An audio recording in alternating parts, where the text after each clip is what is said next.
dawn's early light, what so proudly we hailed at the twilight's last gleaming, whose broad stripes and bright stars through the perilous fight o'er the ramparts we watched were so gallantly streaming, and the rocket's red glare of the bursting in air gave proof through the night that our flag was still there.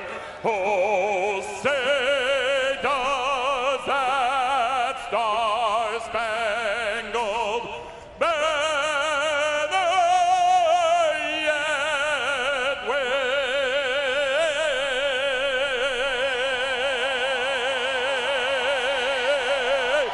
for the land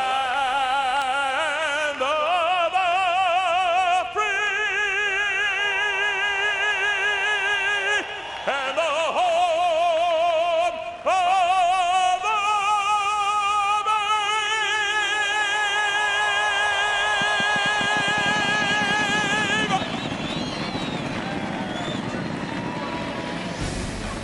After that anthem for the Blackhawks, sometimes there's maybe some discrepancy on the ice. We may have discrepancy on the track today.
Chicagoland. Everybody ready, set, go. Rev it up and let's roll. There's a party in the fast lane. Got my hands on the wheel and I'm flying. Heartbeat loud as the thunder rolls. Riding in on the stampede of lightning.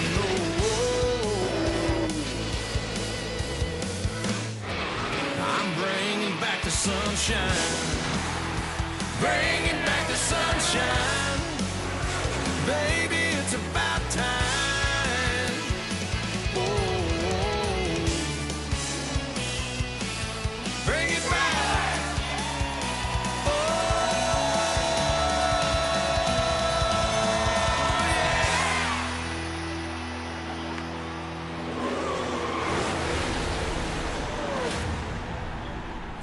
First race of the playoffs, the NASCAR Monster Energy Cup Series racing on NBCSN from Chicagoland Speedway. It's the Tales of the Turtles 400. Let's head to Marty Snyder.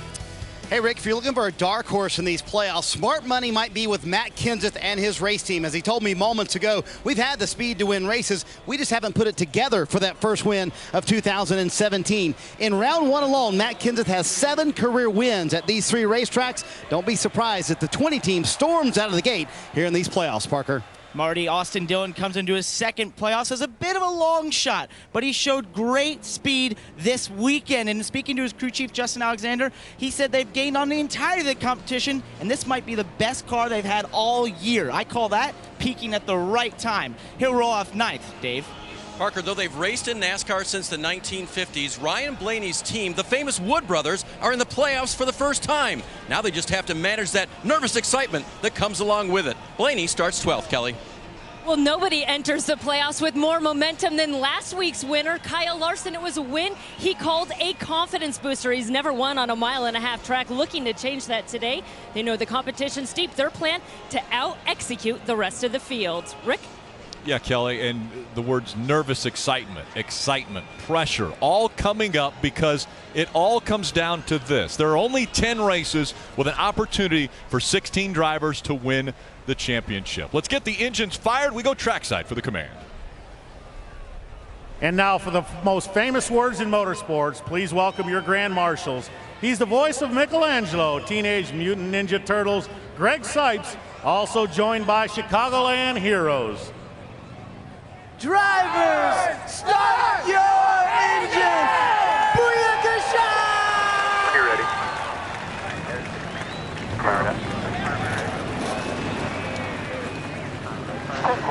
Another word that can describe this feeling right now, maybe a little more comfortable. Once the engines are fired, the driver's in their office, ready to start racing. 400 miles in front of them. Martin Truex Jr., regular season champion. Can he take that into the playoffs?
NASCAR on NBCSN is brought to you by Ford. We go further so you can. Coca-Cola, the official soft drink of NASCAR. And by Bank of America. Life better connected. In the playoffs, every team finds a bit more. 7-time champion, Jimmie Johnson. And then the champion finds even more than that. That's what makes it so compelling to see the unthinkable being done. I think the biggest difference now is going to be the intensity. My heart starts beating, my heart starts pounding. Those are moments you just live for, and you got to take advantage of them. I was put under the most pressure I've ever experienced in my life and trying to win a cup championship. We have what it takes to win it. Oh, what a thriller! Truex does it! But it's going to be very difficult no matter what the circumstances. Everything's on the line. This is make it or break it. Make it or break it. That's what 16 drivers are trying to focus on as the playoffs start today from Chicagoland. We want to take a look at the starting grid. The first 3 rows made up of playoff drivers that we believe are going to easily advance out of the round of 16, like Kyle Busch and Denny Hamlin. Kyle Busch, a dominant qualifying performance, really setting the tone for the weekend. Martin Truex Jr., regular season champion, and Kevin Harvick looking for his second championship. Martin Truex Jr. looking for his first. Brad Keselowski and Kyle Larson in row 3. Also strong contenders for the title in 2017. But then the picture takes a little bit of a change when we go to row 4 and you see Joey Logano, who's not in the playoffs, but Chase Elliott. What will he have to do? How do we handicap these drivers? Yeah, Chase Elliott, what he needs to do, he needs to lean on that championship pedigree of Hendrick Motorsports and also his dad, Bill Elliott. Yeah, and as you go back farther through the grid, you look, this is row 6, but how about row 7? 7-time champ Jimmie Johnson. The big question is, can he flip the switch? He hasn't been in playoff form. Can he find the speed to chase number 8? Yeah, row 8, Ricky Stenhouse Jr. has got to find a way to be better on the mile and a half. And Ryan Newman, pit strategy and restarts, that's their key to success. Yeah, and then the 2004 champ, Kurt Busch. Can he continue what he's done the last few weeks? Has really found some speed, Rick. I think this 41 has found a car that can compete for a championship. Mcmurray back there in row 10, also one of the playoff contenders looking for his first championship. We want to hear from the regular season champion before the green flag flies here at Chicagoland. Let's dial up Martin Truex Jr. Hey, Martin, it's the NBCSN booth. You got us? Yeah, I got you guys. Well, Martin, you guys have earned the right to be the favorite heading into these playoffs. What we all want to know is how can you keep that intensity up that you had during the regular season? I think we just be ourselves, race how we know how to race and make decisions, based off of the way we know how to do things and what plays into our strengths. So playoffs are a big deal, and I think we're going to have to do a good job of just blocking out the pressure and just go racing. When you speak of pressure, tell me about that pressure of this racetrack. What are the challenges? What are you going to have to overcome today to get a good finish or a win? Yeah, the challenge here is just the tire fall off and the lack of grip in the racetrack. Kind of got to be good on those short runs in case you get them at the end of the race, but you got to be good on a long run to put yourself in position. So just trying to balance that out, keep your car balanced all day so you can make good lap time and be willing to move around. It's a lot of grooves here, a lot of places you can find grip. So just try to search and keep your car balanced. Martin, we really appreciate you letting us ride along. Have a good day, bud. Yeah, thanks, guys. Appreciate you. We'll ride along with a few different drivers, one of those being Martin Truex Jr. and the Toyota onboard. Yeah, great cameras on Martin Truex Jr.'s car. The Toyota camera giving us some great shots. Well, in the same row, the 2014 champ, Kevin Harvick, has the Jimmie Johnson onboard camera. Brad Keselowski back in row 3, won this race back in 2014. He'll carry the Ford Performance onboard camera. Then in row 5, we have Austin Dillon pulled off that fuel mileage win at Charlotte. Can he do that again with the Coca-Cola cam? Not only will we be right at track level, but we'll be high above the racetrack. Our aerial coverage provided by our partners at Smithfield Foods. Interesting how this weekend started off with Brad Keselowski calling out really NASCAR at the time, saying that there's a manufacturer that has an advantage over everyone else out here, saying that Toyota was better than Ford and Chevrolet. And the Toyotas took to it and said, well, wait a second. Don't worry about us, worry about yourself. And that was really kind of the tweets that went back and forth. Kyle Busch was the most flamboyant when he went back with his response. We can't even say it on TV, or we can't put it as far as the acronym that he said. But what a history the two have had. And it hasn't just started. This has been for years. The two have battled on the racetrack, and they don't like each other.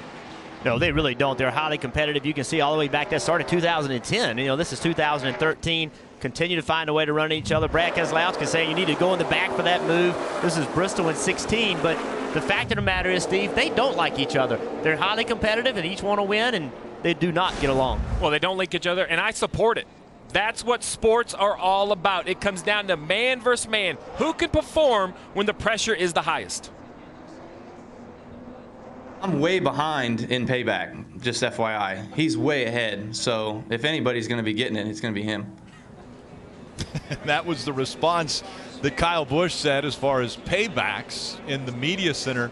That was on Friday after qualifying. Now, just before this race gets underway, after driver introductions, they end up on the same truck going around the track. They were pitted next to each other in the garage all week, too. I mean, it's just how it always works out. But you can see these facial expressions, they're not made up. They just plain and simple are not happy with each other at the moment. Dave. Oh, guys, there's no question that these two are a little bit frosty back there. Did not speak a word to each other on the entire ride around. And as one of my friends texted me before we got off the truck, looks about 20 degrees colder in the back of your pickup. And Dave, I talked to Paul Wolf, Brad Keselowski's crew chief, about it. He said, listen, Brad's his own man. He can say what he wants to say, but us as a team, we're going to focus on what we can focus on. He told the team in the team meeting, we can't get caught up in a Twitter battle or a manufacturer battle. All we can do, be the best Ford we can be, and that will be good enough, Rick. Take a look at the race analysis. 267 as far as laps, 400 miles. Stages, 80 laps for the first and second stage, 107 for the third stage. Yeah, with the fuel mileage being almost 60 or just over 60 laps, it should be fun to watch. Kyle Busch, Denny Hamlin, row one. We're racing in Chicago.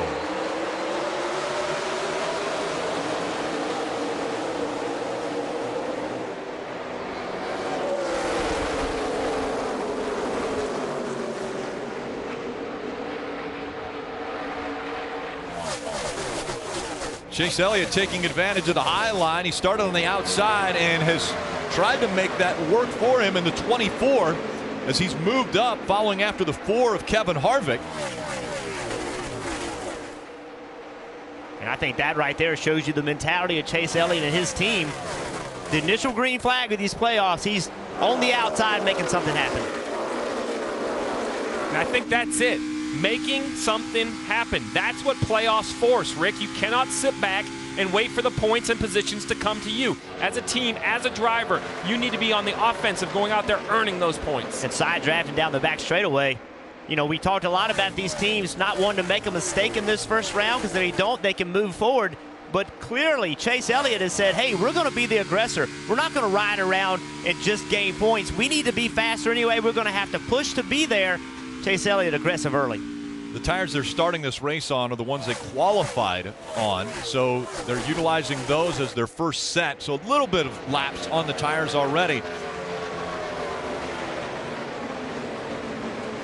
There's Joey Logano. You know, Joey Logano is not in these playoffs. No one would have thought Joey Logano wasn't going to make these playoffs, but his year's not over. He's here to prove that he belongs and here to try to win some races.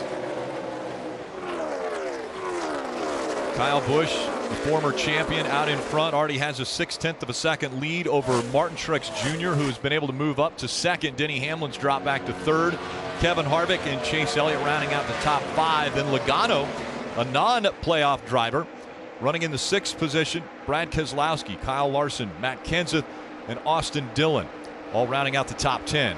How about the 20 of Matt Kenseth? It's hard to believe the 2003 champion makes the playoffs, but without a seat for next year. It was announced earlier this year he will not be back in the 20. Erik Jones is going to fill that car, yet nothing. No seats have opened up. No news for Matt Kenseth. And Steve, you can imagine then the passion that Matt Kenseth has for these final 10 races. He doesn't know if it's the last 10 races of his career or not. I asked him about that earlier this week, and he said, I honestly don't know anything for 2018. All I have to focus on right now, these final races in 2017, trying to win his 2nd ever championship. And wouldn't that be well-timed? A man who doesn't have a ride going for a title. But Jeff, can you do that? Can you truly focus on the task at hand with no future or an uncertain future kind of looming? Well, I think it's a very difficult thing to do, and especially a man like Matt Kenseth. He's a champion, a multi-time race winner, one of the best drivers in the sport, and just being told, hey, because of your age, because you know, we might not have a spot for you. I think that's, you'd have to be bitter, right? You'd have to be some upset for sure. So how will he channel it? Will he push too hard, get too aggressive, or can he keep himself calm down and do what he needs to do while not trying too hard? 38 race wins for Kenseth. Well, you talk about Matt Kenseth. Well, how about Matt Kenseth's teammate? We've talked about it so much before the race and the start of the race, this feud between Kyle Busch and Brad Keselowski. Well, I talked about it. That was pre-qualifying. What did Kyle Busch do? He came out and sat on the pole by the largest margin we have seen since 2009. That made a statement, and he continues that statement. Only 7 laps into the race and well over a 1-second lead already. There's the gap between Kyle Busch and Martin Truex Jr., and I will add, both of them are Toyotas. So Kyle Busch, Martin Truex Jr., Denny Hamlin, all 3 driving Toyotas. They are up front.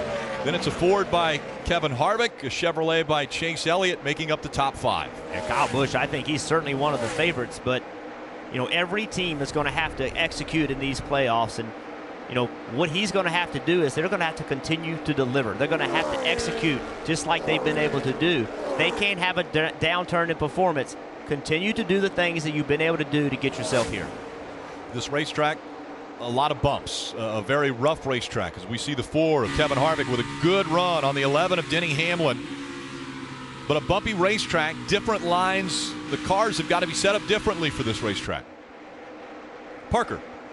And guys, what you see Kevin Harvick doing right there, going to the outside line, that is what he does so well. And speaking to his crew chief, Rodney Childers, I said, why is he so good at some of these worn-out racetracks? He said, I watched final practice from his onboard camera from yesterday. He ran 22 laps, and never did he run the same line twice. He searches and he finds a way to adjust his driving style to make different lines work. He's going forward, as you see right now in that 4 car. You know, one thing I liked that we've been hearing out of Kevin Harvick lately, though, is we've talked about the Toyotas and how fast they are. Well, Kevin Harvick's been asked, how do you win? And I like his answers because it seems honest. You know what?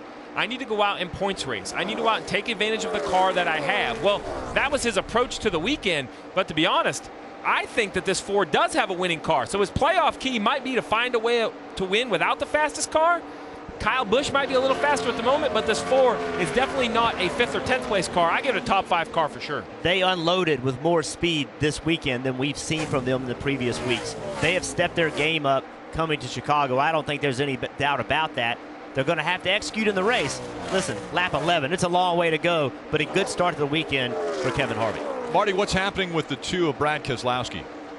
Well, Rick, a bit of an odd circumstance. You might see on the left side of the car, the side skirt is actually bent in. Now, what a driver and a team and a crew chief wants is the side skirt bent out. It happened when he pulled onto the racetrack for the pace laps. Listen to the radio in their conversation about it. Now, when you're coming up on the track there, you folded your skirt the left side in there. So I don't know what you can do about that, but definitely fold it in coming up on the track. All right, try it a different way. And the answer is there's not much Brad Keselowski can do about that. So, Mr. Crew Chief, Mr. Letarte, what would you do about that when you come in on that first stop, and how worried would you be about that side skirt being bent in rather than out? Well, the first thing I would do is make sure I communicate to NASCAR that I feel I have damage that I need to repair, because they have been very strict about pushing bodies in or pulling them out for an advantage. So make sure NASCAR understands what you're going to do. Hey, I need to repair this. If NASCAR gives me the green light, then my jackman, when he's on the left side down there with his hands near that area of the skirt anyway, reach down with his right hand, give that skirt a tug. But that's something, Rick, you're going to want permission for, or you'll find yourself in the penalty box. Well, and we have seen where teams have been penalized for pulling those skirts out before. It is a natural occurrence most of the time when the cars come onto the racetrack. This time, it didn't work well. Well, it went the wrong way. I mean, and they said it happened when they went up onto the racetrack. So from the flat up onto the banking, we're talking just rolling off pit road. These cars are very, very low. We hear them drag all the time on these onboard cameras. You'll hear them make contact with the racetrack. Well, obviously, when that skirt hit, it got bent in. And listen, it seems simple, but competition is so tight. That might be 5 or 10 counts of downforce that Brad Keselowski does not want to give up. Yeah, so these teams, they're looking to gain any advantage you can. So they've been taught, the drivers have been taught how to get on the racetrack. So you can see Keselowski took a drastic turn climbing up the banking. That is supposed to bend the side skirt out. That's legal. Like, if it gets bent out because of a natural occurrence, that's okay. So they've been taught what to do, but in this case, it got bent the wrong way. That is how minute of a detail these drivers are working with, trying to get any advantage they can. And right now, everyone trying to find out how they can cut into the advantage that Kyle Busch has already put on this field.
NASCAR Drive is NASCAR.com's live race day companion, now available on your mobile device. You can select your favorite camera or driver with in-car video. You can even watch multiple angles at once. Never miss a lap with NASCAR Drive. Visit NASCAR.com/drive from your PC, tablet, or mobile device. There are the spotters up on top of the stands. The spotter coverage brought to you by Liberty Mutual Insurance, helping drivers worry less on the track and on the road. And right now, they're working. They are working. It's not just restarts where the cars are very close together as we get into these green flag runs on this old Chicago surface. Jeff, there's going to be cars on the apron, in the middle, by the wall. And as those cars enter and exit the corner, the drivers need to understand where they're all at. You can lose track of the guy you're racing. Yeah, no question. And then catching lap traffic is so much slower than the lead lap cars. Those guys have to be letting the drivers really give them information, make them aware of what that slower traffic's doing. First race of the playoffs, and in simplest terms, the way you advance out of the first round is you win. You win a race, you advance if you're in one of the 16 that is in the playoffs. But only one driver can win, so the rest of them are working for the 60 points that are available per race. There are 60 points out there that are available. Every playoff driver is trying to get as many points as they can. Yeah, Ray, because after race 3 in the round of 16, guess what? These bottom 4 drivers, the ones you see shaded in red, if that's currently how they are, they're out. The bottom 4 drivers in points will be eliminated, so that's where we need to go back and we look. We see Kyle Busch leading the race, but how about Ricky Stenhouse Jr., currently running in the 19th position? Just in front of him is Casey Kane. A couple spots behind him is Ryan Newman. They're not having the days they probably want, running just around that 20th position, but you have to continue to fight, continue to grind. Marty, every position on the racetrack is a point. And Steve, it's been a struggle of a weekend for the 17 team. They won at Daytona, they won at Talladega to find their way into the playoffs, trying to stay ahead of Dale Earnhardt Jr. there. He started 15th, he's fallen back to 18th right now in the car. Very free for Stenhouse. He said it's an 8 out of 10 free, and it's a little disheartening when you bring all your brand new stuff, your best stuff to the racetrack, Parker, and you run like this. Right, Marty, and just ahead of him is Casey Kane, who's also had a struggle this weekend, just lacking stability in that 5 car throughout the practices on Friday. As he went into qualifying, they were not even able to make it out of the first round. As you see the 17 get a little bit of the wall there, guys. Yeah, right up against the wall was Ricky Stenhouse Jr. searching for some of that grip around this racetrack. But I don't think there was big contact there. The question is just as long as he doesn't have a tire rub, he should be okay. He didn't hit the wall hard. He kind of just slid against it a little bit. Look back on what just happened for Stenhouse Jr. See, just trying to run that top lane. You see the tire marks being left on the wall, so certainly enough contact with the right rear tire. Now you have to be concerned, did it do any suspension damage? Right there, you see the tire marks being left on the wall. And Jeff, you know as a driver, that's that 8 out of 10 loose part right there, right? Not easy to hang on a race car that's that loose. No, you're right, Marty. And this racetrack, it just is so abrasive on tires. The grip falls off tremendously.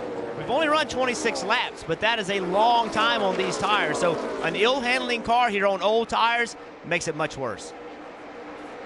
And guys, he just came on the radio. He said, I think to be safe, we should pit here. They're kind of talking about the damage like we are, trying to figure out if there's suspension damage in there. But Stenhouse just came on the radio, said, I think to be safe, guys, let's come to pit road. So the guys are getting ready, not coming quite yet, though. I agree completely, Rick. This stage is long. It's 80 laps. So you are going to have to pit under green regardless. Even if you get caught by a caution, a lap down, you can race from a lap down. If this 17 does have that tire rub, you don't know. Perhaps it's underneath the sheet metal. Some of the crush panels that seal up the wheel wells, if one of those have come loose and it's cutting a tire, if you go in, cut a tire, and hit the wall, you can't repair that. You're done. That would be a huge blow to the 17's hope. I like the theory of pitting now, repairing it, and make sure you're okay. Well, and that's the debate right now. Brian Patty just waved that off. The crew chief for Ricky Stenhouse Jr. said, nope, let's stay out there. You see these stages changing the game right here. They're going to try and make it live as long as they can. They're deciding not to pit, even though the driver said, hey, I think it's safer to come down pit road. The reason that this decision is more difficult is because the 17 car hasn't had the speed to overcome a problem. So if he hits pit road now and it doesn't work out, they may not ever have enough speed to get the positions back. We'll have to keep our eye on Ricky Stenhouse Jr. Is this decision a good one?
Back at Chicago, 33 laps in the books. Kyle Busch up front, but you're watching Ricky Stenhouse Jr., and they had an issue earlier. We talked about it. They made contact with the wall. Then there was a debate on the radio. Do we come to pit road? Do we not come to pit road? The driver wanted to come to pit road. Brian Patty, as crew chief, said, no, don't come to pit road. But eventually, Stenhouse said, we have to come. I'm telling you, it's getting too tight. And then when they did come to pit road, you see on the left-hand side of your screen, a commitment cone violation. I go back to what he said in Countdown to Green. Stenhouse said, we cannot afford any mistakes in these playoffs. Coming in as one of the underdogs in the playoffs, they have put themselves in a huge hole here early at Chicago. Right now, Ricky Stenhouse Jr. last in the field, Rick. Yeah, 2 laps down and not even close to being able to get a free pass because there's quite a few other drivers already that are a lap down, scored way higher than he is. So this is a huge mistake that will definitely count against his possibilities of even transferring into the second round. Yeah, Ricky Stenhouse Jr. got into the wall doing his job, driving the race car, trying to make speed. While you never want to see that, in my opinion, that's part of racing. But missing that box, why it is a mistake, and humans make mistakes, those are the mistakes that will eliminate you from the playoffs, especially when you look at the 17, a team that we've talked all weekend about needing to be closer to perfect, closer to excellent to move forward. Hard to overcome this, Jeff. So remember the rule. You have to have all 4 tires below that orange box. That's the rule. He only had 2 below that, so that is the reason for the penalty. The reason it's inexcusable is because you have practice. You practice on this racetrack for 2 days. You have a chance to understand how much speed you can carry to get onto pit road. Making a bad situation worse is a mistake you cannot make on lap 30 of race 1 of the playoffs. One of the other things, though, you do mention a good point, lap 30. He has a lot of race to possibly make it up if they try different things, if they stay out under a caution, another one comes out, just to try to get those laps back. But he has dug a very deep hole. If you're going to make a mistake, if you make it early, you do have a chance to recover. You can stay out when other people pit. There are ways to get those laps back. There's no doubt about that. The question is, does he have a fast enough car to overcome this set of problems? Let's go down to Dave with the 18. A very fast race car now, and still leading this race is Kyle Busch. When he comes to pit road for the first time, a new crew will be taking care of his car this week. It's the former Daniel Suarez crew, and the swap was made purely based on performance. I talked to crew chief Adam Stevens about the switch this week. He said that those guys with Kyle had been with him ever since his Cup career started at JGR. We'll get back to that story, Kelly. Now you see another playoff contender, Jimmie Johnson, down on pit road. He thought he had a right rear wheel coming loose. He said it was shaking really bad in the corner. Didn't know how long they wanted to wait. They decided to bring him down. 4 fresh Goodyear tires, Marty. Whatever the reason the 48 pitted, it opened up a wave of cars coming down pit road, and very fortuitous for Martin Truex Jr. and his team. He was coming in through turn 3 when they saw the 48 pit, so Truex came down pit road. His car a little too free, but 4 fresh Goodyear tires, very valuable here at Chicago. Matt Kenseth doing the same thing. They were right behind Truex. They too coming down pit road. I would expect all of these leaders coming down pretty quick. Tires are that important, so that's why we're seeing everybody dive onto pit road now that we saw the kind of the ice broken with the 48. And Ricky, up to Dale Earnhardt Jr., who was inside the top 20, pitting here for 4 tires. This is what many of the teams talked about doing. They were going to split these stages in half. You also have Kevin Harvick, who pit out in second place. They don't want to be on those old tires too long. He's going to do 4 Goodyear tires, and Sunoco Fuel just struggling a little bit loose on the exits. All as well pitting right now as we have all these cars coming down will be the 3 of Austin Dillon, who's running in 10th place. He's going to do 4 tires, and Sunoco Fuel really happy with that race car at this time, guys. You can't make mistakes on pit road or on the racetrack. Well, the 78 just made a mistake. Too fast exiting. So speeding on pit road for Martin Truex Jr. Kelly. Chase Elliott, who had worked his way up to pit, said that he was just a little bit free from the center off. He was adjusting the track bar. They've made an air pressure adjustment for Goodyear tires, Sunoco Fuel, and he's on his way. And once again, the 3 of Austin Dillon. He's now caught for speeding, getting onto pit road. And all of these mistakes are helping Ricky Stenhouse Jr. because remember, he's racing these other cars within the playoffs. Also, this green flag cycle has softened his mistake a little bit. It didn't erase it, but now he's going to end up going from 2 laps down to 1 lap down when everyone cycles. Just pass through, all the way through. And so already the mistakes are being amplified by numerous drivers. And we have another one. 77 of Erik Jones, too fast exiting. We saw this last year, a tremendous amount of penalties at this race, 11 speeding penalties in this race last year. The timing lines over the previous years have been shortened to try to reduce the advantage of some of the pit boxes. It doesn't allow the drivers as much wiggle room. They have to be closer and more accurate to their speed. Dave? So, Steve, as we see Kyle Busch coming down pit road, he is the last pit box before he re-enters the track. Adam Stevens, the crew chief, told me that was very important because with a new group of guys working with this crew chief this week, he said we need to be on the same page. So this time right now, you see Adam there. They are confirming exactly what they all talked about, and his crew is getting ready to understand and apply what has been asked of them. It'll be 4 Goodyear tires, an air pressure adjustment for a car that was a little bit free in the middle, a 4-wheel slide, Kyle called it, and a fill of Sunoco fuel. Also on pit road, his teammate Denny Hamlin, he keeps his pit crew this week. Hamlin has had a pretty good race car so far. A little snug in, a little loose off of turn 4 for the 11. Kyle Busch, after his pit stop, as well as Denny Hamlin, those cycle through. Landon Cassill's actually scored as the race leader. He's been on the racetrack without coming to pit road yet. But there goes the 4 of Kevin Harvick. Harvick now scored in the 3rd position. He made up some ground. He pitted quite a few laps before Kyle Busch did, so he was out there. He was 4.6 seconds behind when this pit stop sequence started, and now he's cut that to about 1 second. So pitting earlier, getting on newer tires sooner, allowed him to close the ground. Once the pit stops continue to cycle through, it'll be Kyle Busch back out front. Martin Truex Jr. after the penalty on pit road, he is relegated back to 16th. A week ago, after the ending that the regular season, you would have thought there would have been elation.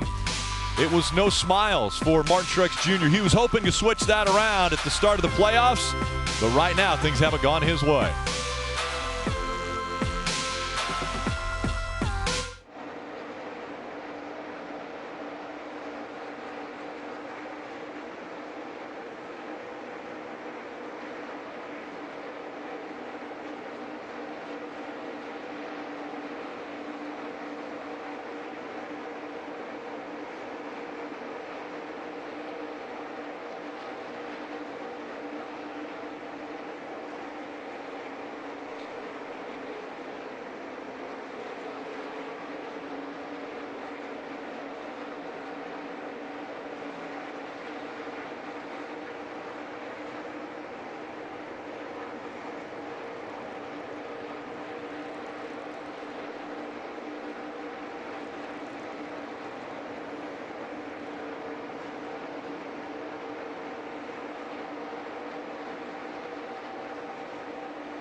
It's Monster Energy Cup Series racing from Chicagoland Speedway, the first race of the playoffs.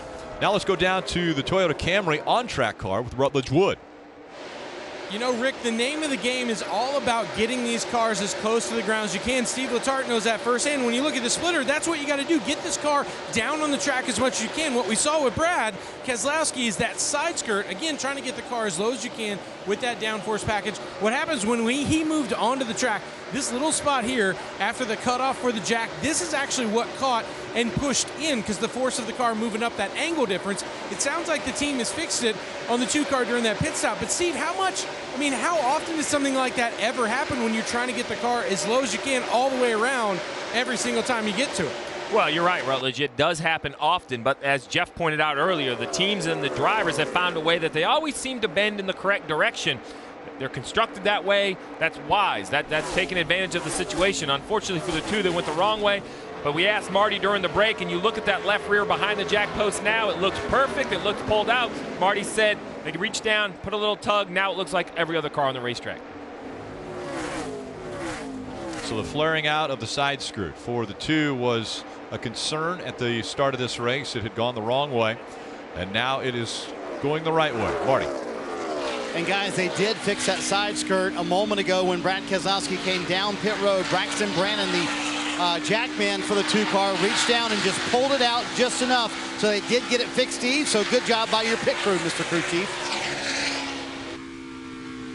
That's the idea. It's more than just changing the tires, Rick. You have to be able to adapt, do whatever has to be done. But Jeff, we talk about it all the time. Speed can overcome about everything. You mentioned about the 17 and how hard it was going to be to overcome. Well, here are the playoff drivers that had penalties. Austin Dillon, too fast. Ricky Stenhouse Jr. was a commitment line. The 78 of Martin Truex Jr. also too fast. The big difference is the 78 of Martin Truex Jr. currently running in the 13th position on the lead lap. His car is so fast, and he was running so far or so close to the leader that he was able to save his lap, where Austin Dillon and Ricky Stenhouse Jr. are both currently 1 lap down. Marty? And Steve, a lot of conversation on the radio between Cole Pearn and Martin Truex Jr. about that speeding penalty. Martin wanted to know what section it was in. It was section 14, so he made a note for himself. They were 50.06. 0.06 over the speed limit on pit road. That's it. So, Jeff, I guess I want to ask you as a driver, how do you then adjust to compensate for that 0.06 of a mile an hour that he was over on speed? Well, you have to look at your lights and you have to trust them, but you just know what didn't work. So you're just going to have to be conservative. You're going to have to back the light off a little bit, burn 1 less light. Remember, there's lights on the dash, digital dashboard, and they follow those lights. And if you have 4 red burning or 3 red, every driver does something different. That's your cue that that's where he's supposed to be. He's going to have to show 1 less light, and that's the only thing you can do. You have to be more conservative. Well, and Jeff, the segment in which he was speeding, NASCAR lets you know that. His was the last segment on pit road. So perhaps the other thing he did is, you have to cross that yellow line. Well, maybe he just saw the yellow line. We're talking 3, 4, 5 That's a little early. Yeah, just a little early.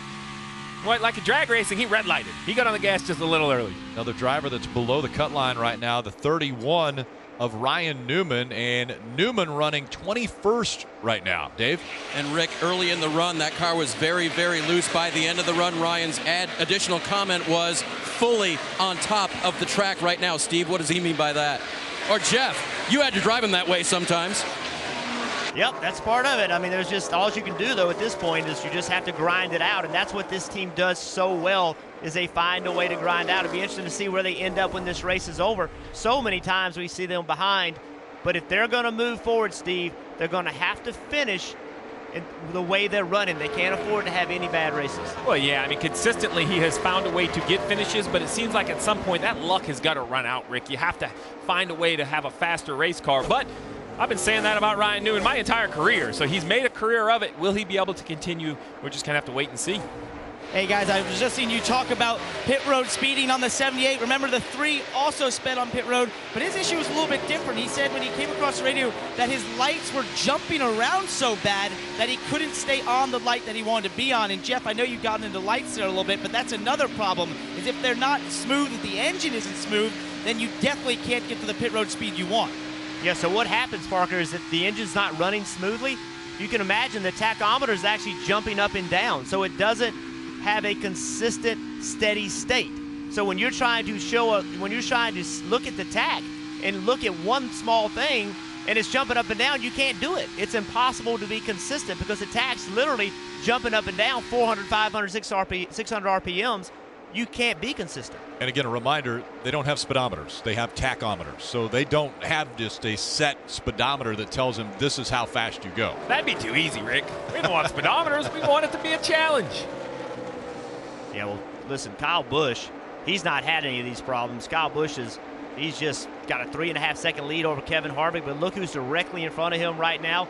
Another playoff contender, the 5 car of Casey Kane, but then just ahead of him, the red and white car, the first red and white car, the 21 car, Ryan Blaney, another playoff contender. Kyle Busch sees these guys in his windshield, and I can promise you his mission right now is to put these guys a lap down.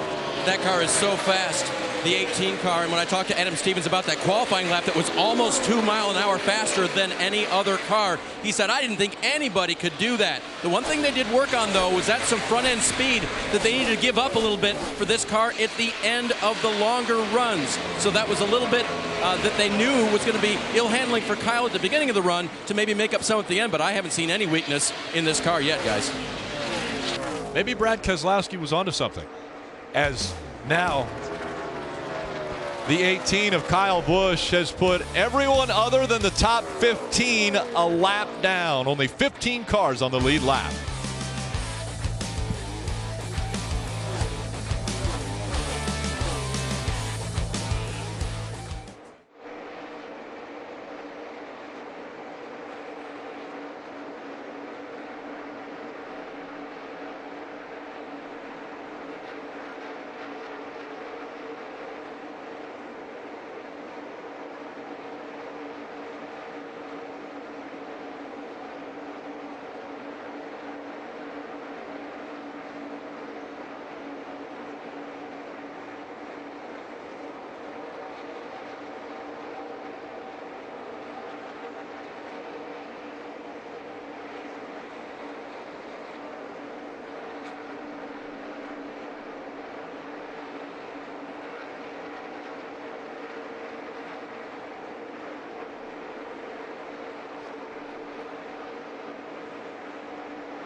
NASCAR on NBCSN is brought to you by Monster Energy.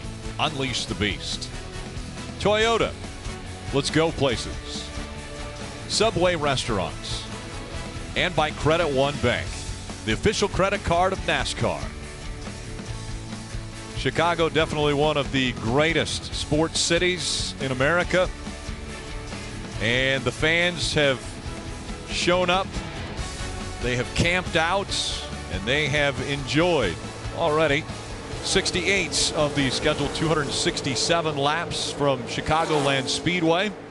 A little overcast day here as Kyle Busch has been the dominant force out front 66 of the 68 laps. Only Landon Cassill, who was out for 2 laps in front because of staying out under green flag pit stops, led any of the laps other than Kyle Busch.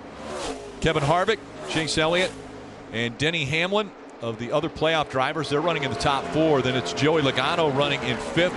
Brad Keselowski, Matt Kenseth, Kyle Larson, Daniel Suarez, and Jimmie Johnson are the top 10. Want to get a few updates, and we'll start with Parker. Guys, ever since Kevin Harvick joined that 4-car in Stewart-Haas Racing, every time they've come in the playoffs, they came in with a mindset that if a race went bad, it didn't matter because the next week they would win. They had the speed to do that. But as they entered this playoffs, they have not felt as confident in the speed of their race cars. Although they've been on a bit of an upswing, they weren't sure that they had the speed to compete against the Toyotas. So they've started to think more strategically, knowing they need to get points in these stages, knowing they need to find ways to maximize these races when they don't have the best car. And that's what they're doing right now. They don't feel they have the best car compared to the 18, but they're running in second and doing a good job at it. Kelly? Well, Parker, with all the issues on pit road, it was smooth sailing for the 24 team, and now Chase Elliott is up another 2 positions to crack that top 3. Remember, he's still looking for his first ever Cup win. He won here at Chicagoland in the Xfinity Series, and last year led 75 laps, but ultimately finished 3rd. Well, his crew chief, Alan Gustafson, had a lot of confidence today. He told me this is the best car they've brought to a track, and sometimes strong in all aspects. Good run, short run, long run, good drivability. This is a team that definitely thinks they have a shot at victory lane today, Dave. Kelly, Denny Hamlin in traffic right now. The car is just a little bit tough to turn. And remember, this is the second and final week of suspension for Mike Wheeler, his crew chief. But don't worry, the replacement, Chris Gabehart, won this race as race engineer a couple years back with Denny Hamlin. They haven't missed a beat. Marty? Dave, what kind of pace is Kyle Busch setting today? He's about to put down a lap, his 6th playoff car, and that's right in front of him. Kurt Busch, his brother, is about to be passed here in a moment. Kurt's been struggling with a race car that's been extremely loose. He said, I need some rear grip. They were very good in the test here a couple of weeks ago, but brought a brand new race car, and they have just struggled with it so far this weekend. Kind of went back to where they were with the test, and there you see that loose coming off the corner, and there goes little brother about to put him down a lap. Amazing, isn't it, Rick? 6 playoff drivers. Kyle Busch is going to put a lap down here. Well, and the last time they went around, it was only 0.3 of a second that Kyle Busch was faster than his brother Kurt Busch, but those continue to add up. It's 0.3 of a second here, half a second there. Maybe they get into lap traffic. That slows some of the cars down. And so right now, because Kurt Busch just went a lap down, there are only 12 cars on the lead lap, and it has been a flawless race up to this point for Kyle Busch. You mentioned how lap times add up. Well, you know what else adds up is points. And Martin Truex Jr. on the right side of the screen has recovered from that speeding penalty to get back to 10th. What does 10th matter? Well, here in 6 more laps, that'll be the last position that is awarded any points at the end of the stage. Martin Truex Jr. has a big lead. He might not need the point, but you know who would like to have it? Jimmie Johnson. That's the car he just eliminated from the top 10. Marty?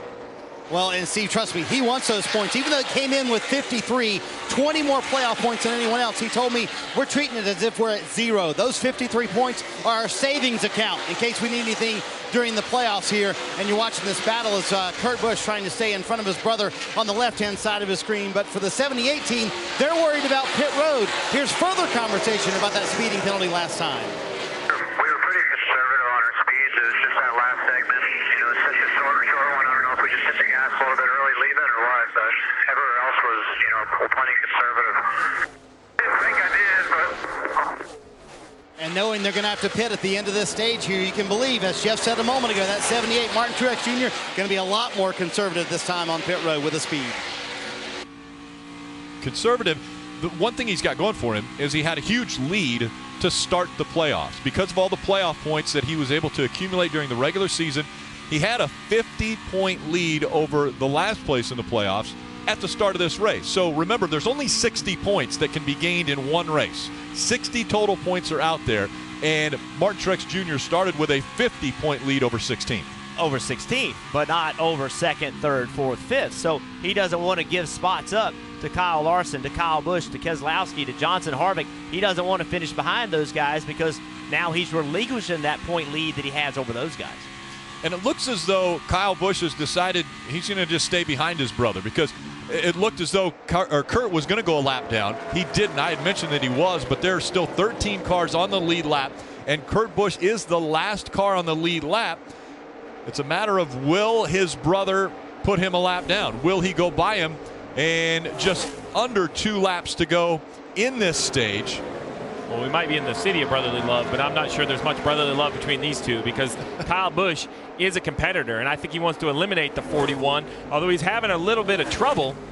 So We'll see. We'll see if he goes by. Hey, Steve, one of the things he was checking was the gap back to second place, Kevin Harvick, when he came up upon his brother there. So as long as it was staying just above 4 seconds, he seemed comfortable.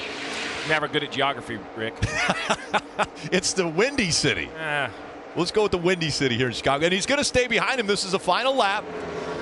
Now, if he would go past him, his brother would be eligible for the free pass because a caution we know is going to come out as soon as the 10th place driver goes by the finish line in this stage. But Kyle Busch, what a perfect stage he has put together. He will win stage 1 at Chicagoland. Already the 12th stage win for Kyle Busch on the 2017 season. And drivers fighting for those stage points. Martin Truex Jr. currently holding the 10th spot. He will be, if he can keep that position, the last one to gain any points from this first stage. And that's the name of the game in the playoffs. They want to gain as many points as they possibly can, and that's exactly what Kyle Busch has been able to do in stage 1. He has gained the most points. He led 78 of the 80 laps in stage 1, and he gets the first win.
Win the 43 car now through October 3rd. Hustle over to any participating stores, grab some Smithfield, Nathan's, or Ecology products, and get entered to win a replica of the 43's iconic 1970s Superbird. For details, go to wintheking.com. Crews up on the wall anticipating their cars coming down for these pit stops. It will be the first yellow flag pit stops of the race. The first stage went caution-free. So we've seen a rash of penalties. Who's to say we're not going to see more? I think that right now, every crew chief, every spotter let the drivers know a lot of penalties. You've got to be careful on this pit stop. Marty. Brad Keselowski comes to pit road running 6, Rick. He said, we were really good at the start of the run, but then I got too tight 2/3 the way through the corner, so they're going to make an adjustment for that. He said, I'm afraid to go too big on that adjustment because I think the track is going to loosen up. Kelly? Chase Elliott's been happy with his race car. Said it has good drive off. His only concern, it fires off just a little bit tight. I didn't hear any call for changes for Goodyear Tires, Sunoco fuel, Parker. Rodney Childers told Kevin the other cars are speeding at the end of pit lane. Be careful. Also, he was the fastest car those last 4 laps. Pretty happy, just a little loose off the corner, 4 tires and Sunoco fuel, Dave. Kyle's crew took a deep breath. They were put on this crew because they were statistically better than the others, and they have a nice, clean stop. And the race off pit road, brought to you by NASCAR Heat 2 video game, shows that it was clean and he held position. Kyle Busch, Kevin Harvick came onto pit road first and second. They left pit road first and second. So far, the 18 team has done everything that has been asked of them. He won the pole in dominating fashion. He dominated stage number 1. And now let's see if we can chat with him. Hey, Kyle, it's Burton up in the booth. You got us? Yes, sir. How's it going? It's going great up here. Looks like it's going even better down there. How's it so far? It's pretty good. These guys have done a great job for me with this Skittles Sweet Heat Camry. It's feeling really nice, so been good to be up front here so far, and hopefully we can keep it there. So we'll just keep working on it, keep making sure we keep up with the racetrack, and do our best. I know we spoke this morning. You were a little concerned about long run speed, but sure looked like you made the changes to not have that problem. What do you think you're going to have to do to change the car as this race goes on? Yeah, we were really concerned about long run speed stuff yesterday and not being able to have it. So certainly I feel like we've improved on that. And, I think the biggest thing is just keeping up with the racetrack. And as the rubber went down there, that run, it seemed to tighten up. So, that's probably a little bit of a trend we'll see for the rest of the day. All right, Kyle, thanks for taking some time, bud. Good luck. Thank you. Marty. And Jeff, yes, this is Martin Truex Jr. back on pit road for a second time. They only got 3 lug nuts tight on the right rear, so they're also going to make a chassis adjustment here in the left rear as well. But they sped on the first stop of the day. Pit crew leaves lug nuts off on the second stop of the day, so he'll have to fight his way back through the field one more time in that 78. Uncharacteristic for the 78 team, as they have struggled a few times already in stage 1. But again, they've got the playoff points that they can lean on in this first round.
Kyle Busch continues to lead the tails of the Turtles, 400. Getting ready for stage 2 to get underway, but first let's go to Rutledge Wood. Rick, I'm always looking for that one place to try to watch the race from, and I tell you what, it is right back here on the backstretch, right outside of turn 2. I'm here on the Skyline Terrace, where my friends at Skittles are out here. They got a show car, great place for their fans to watch. But you can see everything. Look at the pace car right up there. Oh, Rick, I also cracked the code, that tweet you couldn't figure out. Apparently it was Skittles, Taste, freaking unbelievable. That's what Kyle Busch was saying to Brad Keselowski. So problem solved, guys. You're welcome. Thank you for that acronym, RUT. We really appreciate that.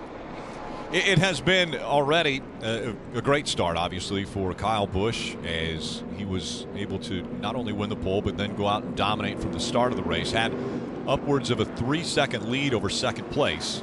It's Kevin Harvick who is now in that second spot. Denny Hamlin is running in third. Chase Elliott and Joey Logano are the top 5. Joey Logano, he's the guy with no green in the window, no green in the splitter, signifying he's not in the playoffs. But don't forget about me. That's what he keeps saying. He was in that kind of funk over the summer. Best way to get out of it, win a race. And a really good first stage for Chase Elliott and his team also. Very solid. That's what that team needs. Here comes the field as they approach the Geico restart zone.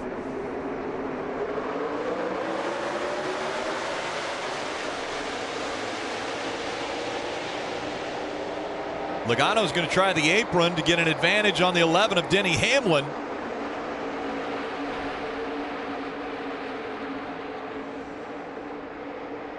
Kevin Harvick takes the lead away from Kyle Busch.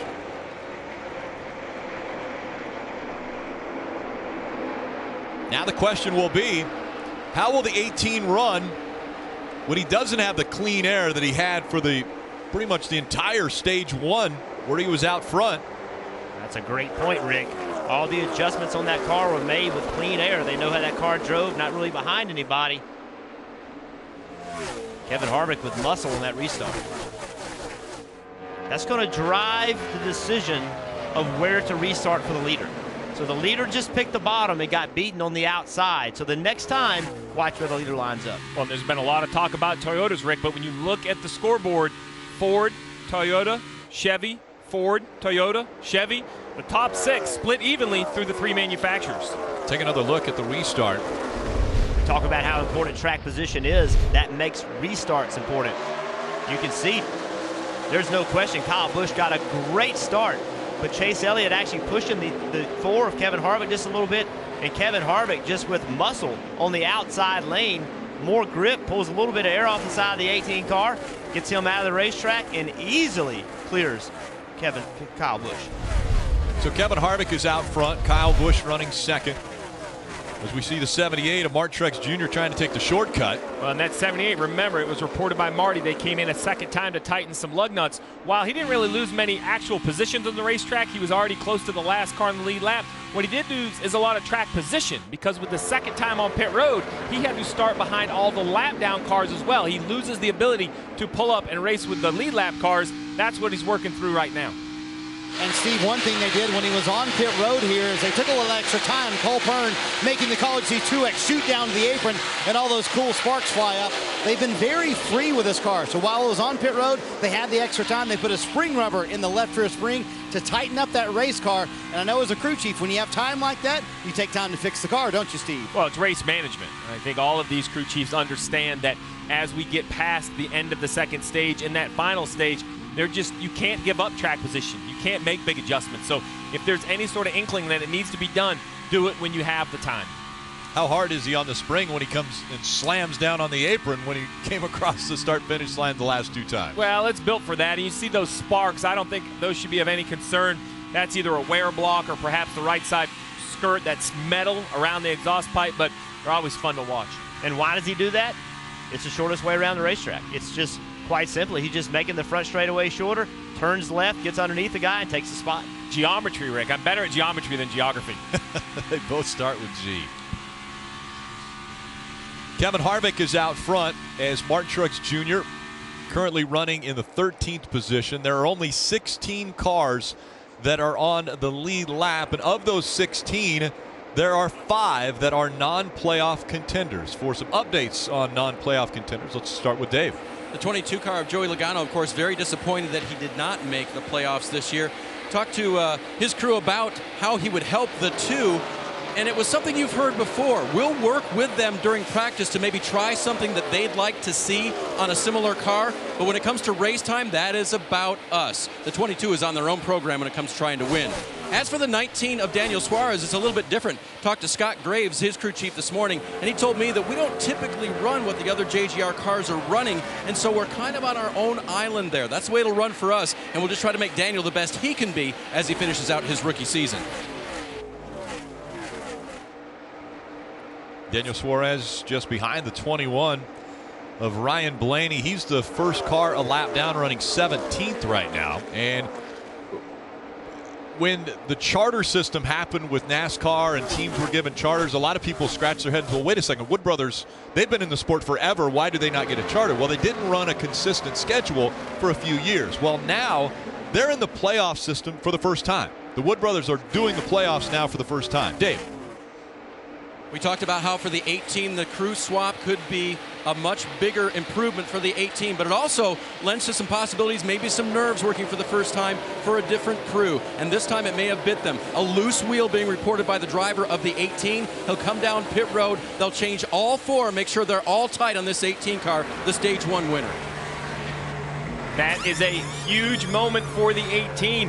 He has the speed to recover, but Dave just reported it. The crew swap, it was done because the statistics said that this crew was better. They had a clean first stop, but obviously has a mistake. Now, where's the confidence in that pit crew? Adam Stevens on top of the pit box for the 18 team and in charge of that crew. Parker. Guys, also pitting in the Toyota camp is Erik Jones in the 77. He's got a right rear tire rub right now. They're trying to figure that out. It's been super tight here. Looks like maybe he got in the wall or whatever, but they're definitely going to pull that right rear fender out right now, place those tires, and get him back on the racetrack right here. But unfortunate result there for the 77. And we talked about mistakes being made. Another one made by a playoff team, the 18 team, over the wall too soon. And you see it. You see the look on crew chief Adam Stevens' face. He can't believe it. A loose wheel and now another penalty. Dave. Oh, and there's more going on. Down in the garage area, NASCAR has taken a couple of teams to, I can only call it the blue tent because it is a blue tent. They've taken their tires and wheels inside to check them over. And one of the crew told me that this is on the 18, by the way, and the 78. You can see the crew members standing there. This is not routine. Steve, you'll be able to detail a little bit more what things NASCAR may be looking for. But, guys, it's the playoffs, and the scrutiny is very much tighter. The officials followed the guys all the way down from the head of pit road in the 18 pit. Well, I look at those tires and I see that they're all wet. That tells me that what NASCAR is doing is he's taking those tires and submerging them in water to make sure air isn't coming out anywhere. If you want to have an advantage when it comes to tires, you don't want that air pressure to build up. The best way to do, just like a leaky balloon, stuff it down in your pool. If you see any bubbles, it's leaking air. You take a Goodyear tire, mount it on a wheel. It's one big unit. You dunk it down in a big bucket of water. If you see bubbles where there shouldn't be any, that could be big trouble for a race team. A huge advantage if you could intentionally leak air is you could start with air pressure higher, have better restarts, and then that air would leak out the way you would design it to leak out, and the air pressure would stay low on a long run, so you could get the best of both worlds. But of course, that's against the rules. NASCAR doesn't allow that. And we have not heard yet of any violation. They have not found anything. Apparently they were just checking on it. So now the 18 is serving the violation that they had as far as the pit crew member coming over the wall too soon. And so the 18 on pit road again after winning stage 1. Multiple issues with the 18 have relegated them back a couple laps down now. And Steve's point about, you switch these teams, and it's become routine to take the best team within a company and put them on the car that has the best chance to win the playoffs if they're not already on a playoff team. That's what happened here. This isn't the first time that this has happened. But now when you did that, you had 2 mistakes in the first race of the playoffs. How do they handle that pressure? How do they recover? So the 18 back out on track, but right now Kyle Busch being scored 27th. And Rick, back to the tire, checking of the tires. NASCAR knows that this is the playoffs, and they know that every team is going to be trying to step up to bring their best performance. It's their job to make sure that people aren't doing things out of bounds, that people are within the rules. So they've stepped up the scrutiny. They're stepping up, making sure that the teams are staying within these rules. And the 18 passing by the 11, which is a teammate at Joe Gibbs Racing. But again, the 18 of Kyle Busch, 2 laps down, currently running 30th. Kevin Harvick out in front at Chicagoland.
This beautiful aerial view of the expansive Chicagoland Speedway, brought to you by our partners at Smithfield Foods. They've been very philanthropic. Most recently, Smithfield Foods committed $100,000, matched employee contributions 2-to-1, and donated more than 300,000 pounds of protein to Hurricane Harvey relief efforts through its Helping Hungry Homes initiative. Since 2010, Smithfield has provided nearly 80 million servings of protein through this program. And everyone continuing to think about those that have been impacted by the hurricanes, both in Texas and in Florida. You can donate online at redcross.org. And again, a great crowd here on hand at Chicagoland as they watch Kevin Harvick make his way around this 1.5-mile track. Harvick, one of the racetracks that he has won at before multiple times, 2 times a winner here at this track, but it's been 15 years since the last time he went to victory lane at Chicagoland back in 2002. But Kevin Harvick now one of the drivers that hasn't had to deal with mistakes up to this point. A lot of playoff drivers have had to deal with it, including the 18 of Kyle Busch. And there he is in the picture. If he can get by Kevin Harvick right here, he will put himself back in the lead lap. So a little bit fresher tire. Obviously, when they pitted to fix the wheel, they changed those tires, so a little bit fresher tires. He's 2 laps down. He'll get back to being 1 lap down. So with the multiple mistakes that the 18 had to endure. So, Rick, that's a big difference, because at 1 lap down, there are a lot of options. You can get the wave around, you could stay out and perhaps just get your lap back that way under a yellow. So it's very important. But let's go back. You talk about those mistakes the 18 had. Well, the first one was the loose wheel, but here he is coming in to correct the loose wheel, and you see he is more than 1 box away, and there are feet on the ground, which is an issue. The unique thing about this is that is the gas man. He's allowed to normally be over 3 pit boxes away if he's gassing the car, but look at him. He has no gas can in his hand, They do that for safety. They don't want him holding a 100-pound gas can trying to jump over instantly. So the fact that he was on the ground more than one box away was a penalty in this situation. He really didn't even have a role in that pit stop. So that is a costly penalty for the 18, but he did get by the 4 car, putting him only 1 lap down.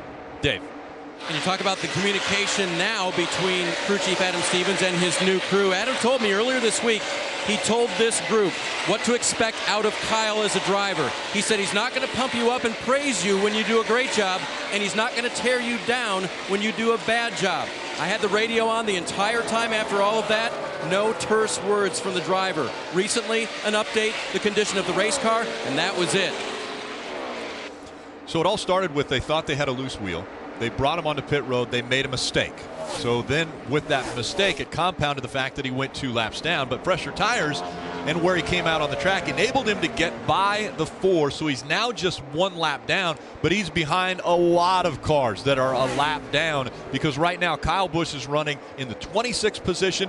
And the highest scored lap down car is Landon Cassill running 14th. Well, and this is the perfect example. You see on the left side of your screen, he was still 24 points to the good. Well, that is single-handedly a result of those 29 playoff points that he carried into the postseason. Without those playoff points, this would be a much bigger deal for the 18. But I talked about this on the pre-race show with Kyle, Petty, and Dale Jarrett Cristavoda. Pitting a race car for Daniel Suarez in the 9th or 10th position has pressure, but nowhere near the pressure or the microscope of pitting a car like Kyle Busch's with the race lead. We talk about playoff pressure. There's also different pressure from where you're running on the racetrack 1st, 10th, 20th. Brad Keselowski has been very boisterous this weekend as far as speed. Well, right now, he's running 3rd on the racetrack. Want to listen in to spotter communication from the 2 teams. 88 to an 88. 50% line out back. Gets a longer run or a better run exiting, but you get him on the entry. He does gain ground running that higher lane, though. Get you down like James Brown. Get you down. Just need to be aggressive and get by these guys. 10-4. That was spotter coverage presented by Liberty Mutual Insurance, helping drivers worry less. It is Kevin Harvick, Chase Elliott, and Brad Keselowski. They're the top 3, driving a Ford, a Chevy, and a Ford in front of the Toyota of Denny Hamlin running 4th. We saw this yesterday, Rick. Erik Jones, he was the Xfinity race winner. Surely it was going to be. He was the fastest car here. He didn't win. Junior Motorsports teammates ran up front. Justin Allgaier won the race. Races must be won. They don't hand out trophies just for being fast. You have to execute and run the entire distance. Marty. And Rick, if you'll notice, Brad Keselowski now up in the 3rd position, running much better on this run. He told Paul Wolf a moment ago the changes you made have made it much better. And Steve, the clouds have also come over the racetrack, kind of changing the way the racetrack is handling a little bit. And I see pit crews stirring as well. So some teams thinking about maybe short pitting here, getting tires on, could be a big advantage at a rough racetrack like Chicago. Yeah, I expect these teams to try to split this 80-lap run in the middle, but the unique thing is, with a few of the cautions at the end of stage 1, the start of this 2nd stage, they're only running their 33rd lap on this set of tires, so with 41 to go, I expect to see cars on pit road in probably 3 or 4 laps, Marty, and as you said, it's just a huge advantage. We saw Kevin Harvick do it in the 1st stage. He beat Kyle Busch to pit road by just a handful of laps, 2 or 3 laps, and made up almost 4 seconds. And then on the restart, it was the 4 of Kevin Harvick that has been able to get out front. Past the 18 for Kyle Busch. Kyle Busch has had some issues, not only on pit road, but also with when they put the wheel on. They think the team thinks it might not have got it completely tight, so he had a loose wheel. Now it's Kevin Harvick out in front of Chase Elliott. Now Chase Elliott running 2nd. A lot of people may be looking at this as a surprise. Chase Elliott was down quite a bit lower in the playoff rankings when this started. And now Chase Elliott running up in the 2nd position. Chase Elliott has never won a race in the Monster Energy Cup Series. Could he win and automatically catapult himself into the round of 12? Well, right now he has the fastest car on the racetrack. He, the last 6 or 7 laps, has had the fastest car. He's run Kevin Harvick down from a little bit behind, and once he got to him, he's had a little bit of problem continuing to close the gap, losing a little bit of aero on that car because Kevin Harvick's taken all of it. So now he's got to start looking around, trying to find places to run on the racetrack where Kevin Harvick isn't. Marty. As advertised, Matt Kenseth the first to come to pit road, so we'll see if this gives the 20 an advantage. Struggling with the handling of the race car. He said it's absolutely plowing through the middle of the corners. You see the wet adjustment, also a big air pressure adjustment, trying to free up that 20 car as it changed with the weather. 78 coming this time as well, guys. 78 under control when he gets to the commitment line as the 20 is going off of pit road. And again, speeding penalties have been all over the track today. Marty. And Rick, let's see if the regular season champ can have a clean stop. Remember on stop number 1 of the day, it was on the driver. He had an issue speeding in the last section of pit road. Stop number 2 on the crew. They have lug nuts loose on the right rear. A little bit of a slow stop for that 78, Parker. Guys, the 5-car of Casey Kane has not had the best day, but it's been a forward-moving day. A little bit too loose right now. It's going to be 4 Goodyear tires of Sunoco fuel, marching forward, but just recently gone a lap down. And Chase Elliott, the 24 car, pits from the 2nd position. He's been really happy with this race car today. The only thing he asked for was a drink bottle, Parker. Guys, your leader, Kevin Harvick, just pitted 4 Goodyear tires, Sunoco fuel. As the 24 is catching him, the reason was, as the 24 beats him out, was that he was getting too loose on the exit of both ends. It was getting worse every lap, losing the handle on that 4 car. They made an adjustment. And we'll see the race off of pit road now as we see the 24 and the 4 accelerate. They'll have to blend when they come off of turn 2, and it looks like the 24 is going to have the advantage. On pit road, the 24 of Chase Elliott actually was starting to move to the inside of the 4 when he was coming up to his pit stall. So the 24 looked like he had a better stop than the 4 team. Well, check this out. Coming to pit road, look at the gap between the 4 and the 24. Look how good of a job Chase Elliott did gaining on Kevin Harvick. I mean, he was 10 car lengths back. He came on the pit road on his rear bumper. So great job by Chase Elliott. That is why they got that lead. The pit crew did a good job also, but Chase Elliott narrowing that gap. Terrific job. And as you mentioned, they have the lead now as the pit stops have cycled through. As far as the drivers that were on the lead lap, it's Chase Elliott who's out in front at Chicagoland. Can the 21-year-old get his first Monster Energy Cup Series win today?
Kyle Busch is leaving pit road at Chicagoland Speedway, still not on the lead lap, trying to recover with the 18 car after mistakes early. The car just not handling quite the way he wanted to. A 4-tire stop and a full load at Sunoco fuel. Rick, back upstairs to you. Thank you, Dave. And you can gear up with the pit crew and get the latest NASCAR t-shirts, hats, and die-casts at the NASCAR shop. Visit NASCAR.com/shop today for all your favorite drivers' gear.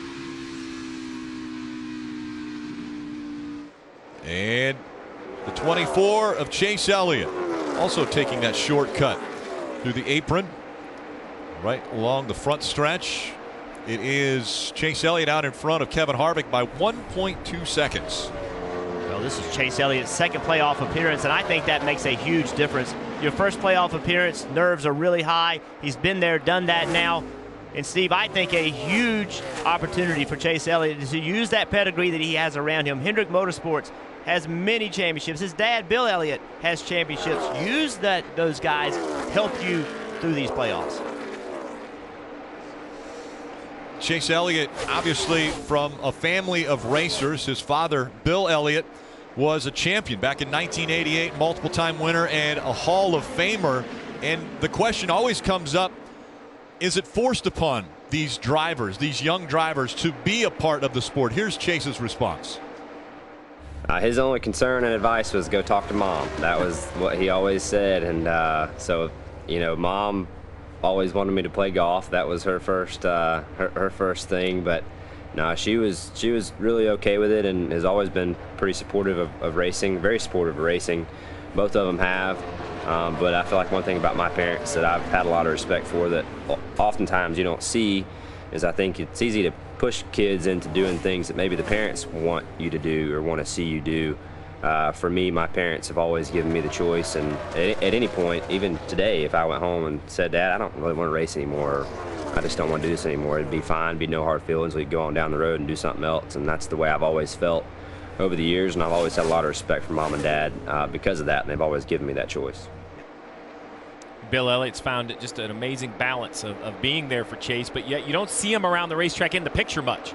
So you know he's somewhere, either watching from home or watching here in person, available by phone, available to speak in person, but done a really nice job giving him what he needs for advice and yet space at the same time. And it would have been much easier for Bill and Cindy Elliott for Chase not to be a race car driver. I mean, it's a huge sacrifice. You know, I've seen Bill at a lot of late model racetracks around the country.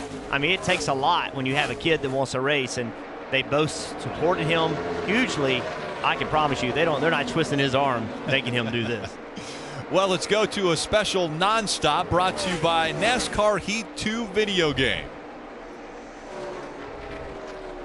With all three series, we knew it was game on. We're competitors, and this is very important. Sometimes the competition with Brad gets a little intense.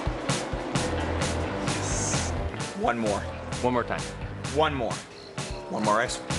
Sure. There's nothing wrong with a little healthy competition. What time is it? Time for another truck race. All right, let's go. Available now wherever video games are sold. Rated E for everyone.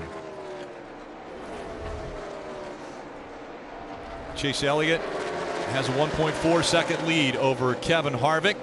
Kyle Larson running third, Brad Keselowski is fourth, and Martin Truex Jr. has battled back and now running in the fifth position. Martin Truex Jr.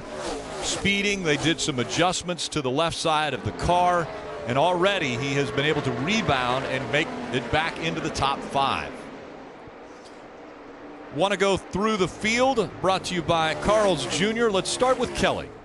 And wouldn't it be something if Chase Elliott could pick up his first career win in the first race of the playoffs here? Well, it was interesting when I talked to his crew chief, Alan Gustafson, about their playoff strategy. He said, you know, it's funny. At first, I just thought we'd come out here and hope to have a solid day. But then when we found out how good our race car is, we decided, man, we've got to go for the win. And if we can continue to have cars like this, we'll continue to go for the wins. They've got a lot of points to make up on some of the other competitors in this playoffs, Parker.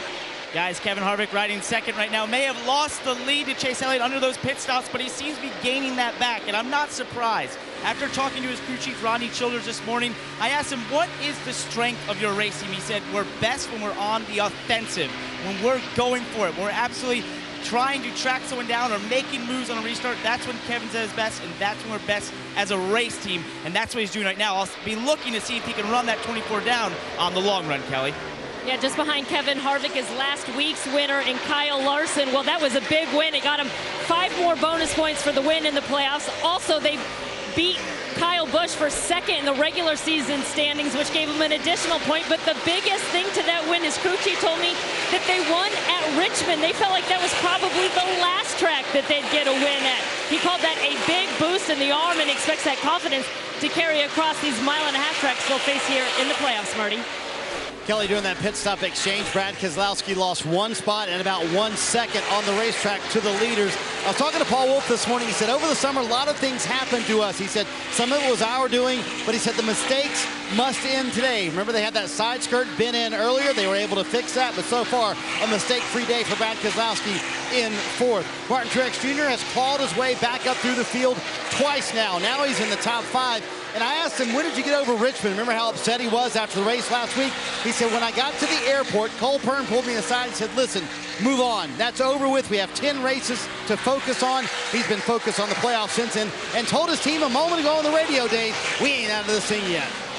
Joey Logano out of the playoffs, but not out of the racing season for sure. When I talked to the crew earlier today, I said, what kind of a 22 car do you have? And they said, well, we think it's probably a 5th to 8th place car. Right now, Joey Logano runs 6th. As for Denny Hamlin, he lost a position on that last stop in the 11 car because he stalled it leaving pit road. Very tough to get off of pit road sometimes, and when he let the clutch out, the 11 just died. Fortunately, he refired quickly and got it going, Marty.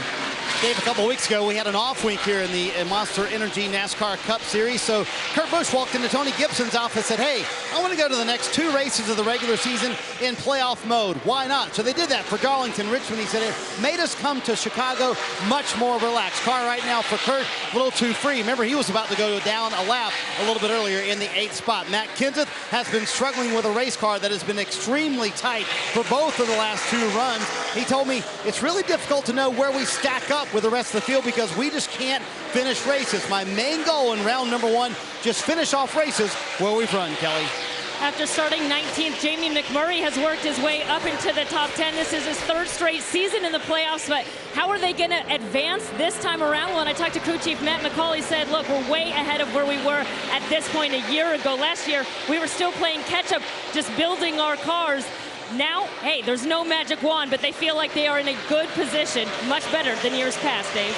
Kelly, one of the hardest things for Daniel Suarez, rookie in the Monster Energy Cup Series this year, is that they only race at Chicagoland once per year. So this is a new experience for him in this type of car, but he did run the Xfinity Series race yesterday just to get some laps and a feel for this track, Kelly. Birthday boy Jimmie Johnson has never won here at Chicago. He has, however, won 7 championships with Chad Knaus. Those over a variety of different playoff systems. But when I talked to Chad about this current system, he said, yeah, it really is a lot different, and it does not play to our style. The stage racing, shorter runs, does not suit us. We're much better on the long runs. They're going to have to make some adjustments if they're going to get back to Homestead, Miami, and run for the championship this year, Parker.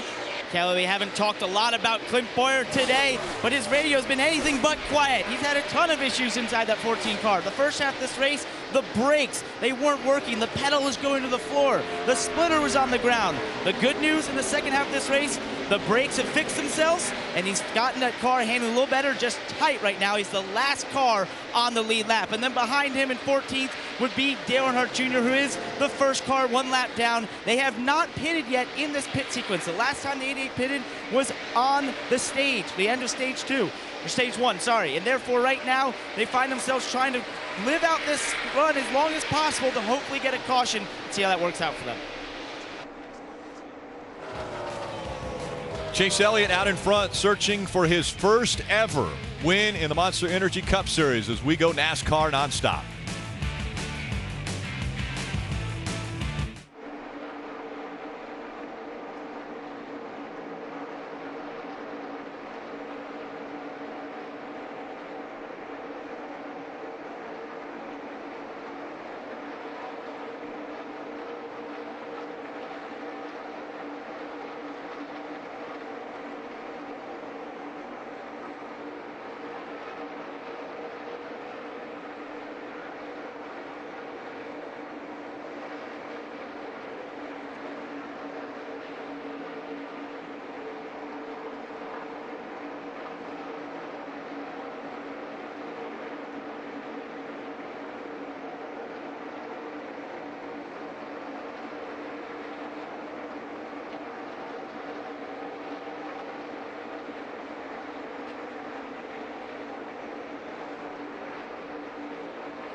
Sunday night is football night. Aaron Rodgers and the Packers visit Matt Ryan and the Falcons as Atlanta will open their new stadium. Mike Tirico, Dan Patrick, they host football night in America. That's tonight, 7 p.m. Eastern, only on NBC. There's the new stadium.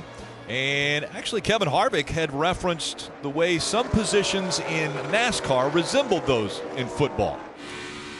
I feel like we're NFL quarterbacks. I feel like that's what the driver and crew chief do. They're like the head coach on an NFL team and the quarterback on a team, because I wind up with a laptop and handwritten notes and things that I've accumulated through the years.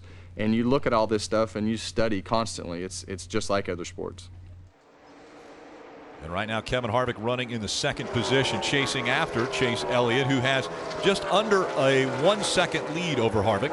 NASCAR has evolved into a sport in which the driver truly is the driver. It used to be the driver worked on the race car.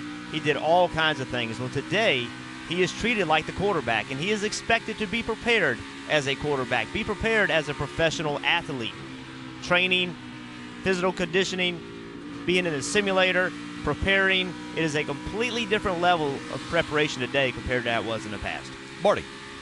Rick, you guys want to talk football? Hey, we're in Chicago. Let's talk a little baseball. The Cubs winning the World Series last year. Of course, Kurt Busch and his beloved Cubs. He was there for Game 7.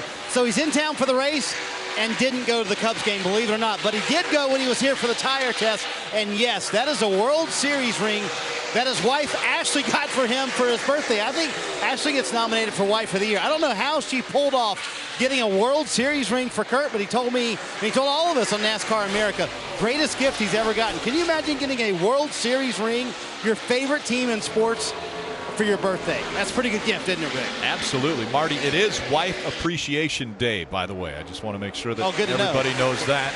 We all should send a text right now, right? Absolutely. Coming into the final 5 laps of Stage 2. Want to listen in on spotter communication from the 18 team. Hey, anything I can do? Stay over the wall too soon? Anything I can do counting-wise to help them guys out, or need anything? No, we know what we did. It was the plainest day. We figured it out. That was spotter coverage presented by Liberty Mutual Insurance, helping drivers worry less. They knew exactly what happened, Steve. You documented it. Yeah, but I do like the taking ownership of it. Hey, is there anything else from inside the car or the spotter on the roof? Can we help the situation? That's what teams need to do when the pressure of the playoffs turn it up, is don't point fingers at your teammates. Say, hey, raise your hand. Is there anything I can do to help? But you heard the quick response from Adam Stevens. No. Unfortunately, we know what we did, and as he said, it was plain as day. Parker. It's a 77 of Erik Jones right now, running 2 laps down, not having a great day, but it's just starting to get worse at this time. He's had his cool box fail, and he's called it the hottest he's ever been in a race car ever. And I spoke to him earlier today. He told me how going to the Cup Series this year was harder than he ever believed it would be. And I think right now it's made his day very hard. Erik Jones, teammate to the 78 of Martin Truex Jr. Marty. And Rick, with 2 to go here in this second stage, how about this rally for Martin Truex Jr. Restarted 19th, and if you're watching the top of the screen there, that number getting smaller every lap. He is catching those top 2 cars as well. So now the question is, can they have a clean stop here on pit road and keep him in the top 3? The only thing Truex has said this entire run is, we ain't out of this thing yet. I would say they've made that statement both on the radio and on the racetrack as well. He's made his way back into the top 3 here. Yeah, Marty, let's see who's on the move. Brought to you by 5 Hour Energy. And, of course, at the top of that list, 10 spots, Martin Truex Jr. They have battled adversity and have bounced back. Currently 3rd right now. Final lap of Stage 2. And it's Chase Elliott who has just over a half a second lead on Kevin Harvick, running in the 2nd position. And Chase Elliott looking for his 3rd stage win this season. But it will be points that he is more impressed with, and potentially a shot at a win. Chase Elliott's going to win Stage 2. I think a big momentum swing for that team. You know, they just led 36 laps. The most laps they had led prior to that was Martinsville, the 6th race of the year. They led 10 laps. So I think, race one of the playoffs to come out and lead laps, win a stage. They've made a statement. So Chase Elliott ends up winning stage 2. Is he on his way to his first ever win in the Cup Series? Well, he has the final stage in front of him.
NASCAR on NBCSN is brought to you by Aspen Dental, the official dentist of NASCAR.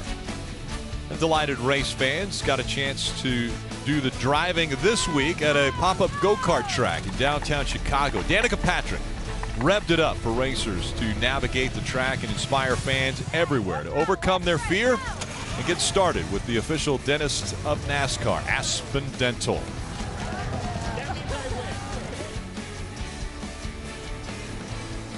Teams on the wall anticipating the cars as pit road is open. We go to Marty. Martin Truex Jr. hits pit road running third. Rick, he said we took off really good right there. Pretty happy with the car, to be honest. Said it loses grip the further I go, but I can manage that with the track bar. No changes, Kelly. And for Chase Elliott, he's now led 38 laps, and since making adjustments to the 24 earlier in the race, he's been really happy with the race car. Didn't hear a call for any changes, 4 tires and fuel, Parker. And Kevin Harvick's finished second in both stages. That's 18 points, 4 Goodyear tires, Sunoco fuel, and they're going to go back on an air pressure adjustment, guys. And we're looking at the race off pit road, brought to you by NASCAR Heat 2 video game. Top 3 are going to hold their spots. Keselowski gains as well as Hamlin, and Kyle Larson drops 2 spots. Yeah, but Rick, you almost have to hold your breath. We saw this at the end of stage 1, the leader Kyle Busch winning the race off pit road, but we found out 8 or 10 laps later the wheels weren't tight. So right now we've seen good pit stops. Hopefully all the wheels are secure though. And so the lead lap cars will be making their way back up onto the track. Let's talk with stage 2 winner Chase Elliott, brought to you by NASCAR Heat 2 video game. Hey Chase, Jeff Burton, NBCSN booth, you got us? Yep. Bud, you guys ran that stage flawlessly. Tell us how good your car is. Well, it's still early, you know how it is, so we'll see what we got when it counts. So it was a good pit stop there by my guys, so I'm going to keep it up. Well, you may mention that it is early. What direction you think this racetrack's going to go? You think it'll loosen up, tighten up? I'm not really sure. The sun's obviously setting, and I think this next run will be the telltale. All right, Chase, appreciate you taking time. Good luck, buddy. Thanks. And he sounds so excited. He just won stage 2. He's leading at Chicagoland. I bet he'd be pretty excited if he gets to victory lane.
You're watching Monster Energy Cup Series racing from Chicagoland Speedway.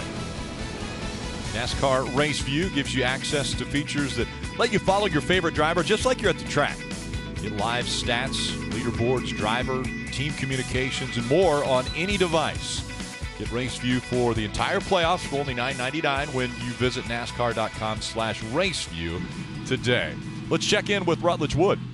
Rick, down here in the infield, things are happening. We got kids hanging out down here with us. You know, when they built this track, it was like the field of dreams for racetracks, and that's why when I saw this mid-60s International Harvester, I immediately thought of my normal camera guy, Phil Kelly, who's got the red-blooded binders. He's off racing his this weekend. But I'll tell you what's interesting is you can't have a golf cart in the infield, but because there's cornfields everywhere, I think you're allowed to bring a tractor in. So I don't know if you have one at home, Jeff. I feel like you're kind of a tractor guy, but apparently she thinks my tractor's sexy. That's what I've learned in the infield today, guys.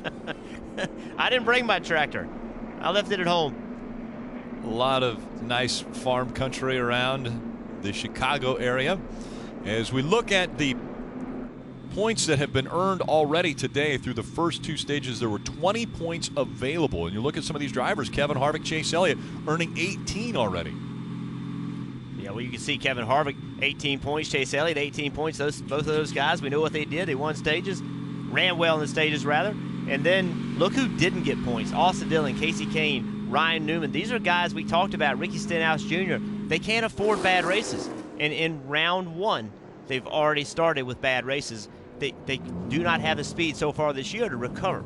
Well, we're showing points. I think it's time to kind of take a step back and explain to everybody how the playoffs work at the Monster Energy NASCAR Cup Series. Well, it's multiple rounds. Starts with 16 drivers, then 12, then 8, then 4 drivers go heads up to the championship race in Miami, all even. Highest finishing car wins the championship. How does that work? Well, the format. The points will be reset at the start of every round with the playoff points added in. That's how the drivers will be seeding. The most important thing, the simplest thing, a win and you're in. A win, you move forward, and each round, 4 drivers with the least points will be eliminated. Those 4 no longer have a chance for the championship. And those playoff points that we talk about, you get 5 for winning a race, 1 for winning a stage, but they don't really come into effect until the start of the next round. So already, Chase Elliott, he just got a 1 playoff point. If he's fortunate enough to move into the round of 12, he'll have 1 more point added into his total. And this time, Chase Elliott has chosen the outside line. Kevin Harvick will restart on the inside. Martin Truex Jr. and Brad Keselowski making up row 2. Denny Hamlin, Kyle Larson making up row 3. The field approaching the Geico restart zone to start the final stage at Chicagoland.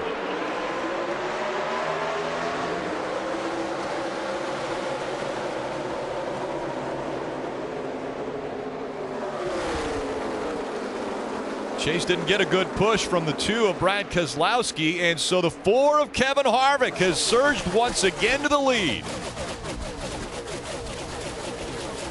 And around goes the 1 of Jamie McMurray. McMurray sliding on the apron on the backstretch. Didn't hit anything. Get rolling. Can't hear me. Caution has come out just the 3rd time. The first time it's come out for something other than the stage ending. Well, he's running 11th position. Now the biggest issue is getting the car back on the pit road, getting 4 tires on it without a tire coming apart and damaging the fender. Jamie McMurray, one of the playoff drivers that was at the bottom right here, put 4 tires on. of the playoff leaderboard. You heard the crew chief. We're going to pit right now. We don't care if pits are open. Like you said, Jeff, we can't continue to ride around on flat tires. Come in, get some fresh tires on this car. You'll have to start at the tail end of the longest line for pitting when pit roads are closed, but that's much better than riding around and damaging the car. And the only time pit road opens is once the field is all in the line that they're supposed to be in as far as positioning. Take a look at what happened. You see Jamie McMurray right here in the bottom lane exiting turn 2. Comes up the racetrack, makes contact with the 31. I'm not sure if the car was tight, if he thought the 31 was moving up, but without a doubt, he runs into the left rear corner of the 31, spinning the 1 car out. And the 1 slides into the infield there of the back stretch. The free pass goes to the 21 of Ryan Blaney to get back on the lead lap.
First race of the playoffs, and it takes place right here at Chicagoland.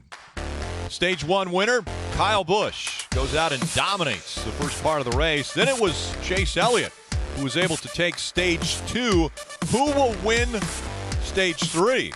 The race, and advance into the second round of the playoffs. On Wednesday, make sure to tune in to Channel 90 NASCAR Radio on Sirius XM, as NBC Sports will catch you up on what's taking place here at Chicagoland, as well as looking forward to what's going to be taking place next weekend when the Monster Energy Cup Series goes to New Hampshire, and Dale Jarrett's actually going to be the guest this week on Sirius XM. Want to take a look at today's Ram Guts and Glory with just 97 laps to go. Well, mistakes. We've seen it over and over and over. We've seen pit road mistakes. We've seen mistakes on the racetrack. It's round one. You can't afford any more mistakes. Yeah, and who else can step up? The 24 of Chase Elliott, he proves he can compete. Kevin Harvick has been up front. The 78 has run them down, though. What other drivers in the playoffs can step up and go after this race win? Right now, the top 7 are all playoff drivers. Harvick, Elliott, Truex Jr., Keselowski, Larson, Hamlin, Kurt Busch. The top 7 all playoff drivers. Time now for the Subway Fresh Take as we listen into the 48 radio. 24 just won that stage, so we'll be coming around them. They are your 11th, they're first. So we're not bad. We lose too many spots on restarts, and we're too slow passing lappers. Other than that, your lap times are fine. You just heard it, Rick. Restarts. That's what this race has come down to. We saw Chase Elliott get the restart that started stage 2. He won that stage. He executed on this last restart. Kevin Harvick got the win. So even with 96 to go, Jeff, when is the last restart going to come? These competitors don't know. You have no idea when the last restart is going to come. You have to assume this is the last one. So you can see Kevin Harvick, he's picked the outside line as I anticipated he would. He's got to make this work. This may be the last chance you have to grab the lead. We'll see if he gets any help from the guys behind him. Green flag back in the air.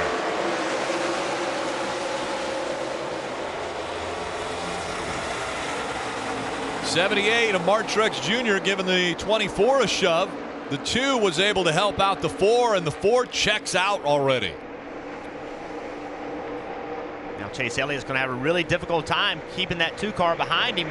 2 car has that outside line. The 24 cannot enter the corner the way he wants to. Has to pinch the car on corner entry. Up the racetrack he goes. It gets a little bit loose there. And once again, door to door, fighting for second. Yeah, and don't look now, but guess who's coming into the mix? The 78 of Truex Jr. And right behind him, last week's winner at Richmond, the 42 of Kyle Larson. They stay side by side for second. Chase Elliott surging ahead as they enter turn 3. Can he stay there? He does make the pass complete, so Chase Elliott up to second. Brad Keselowski third.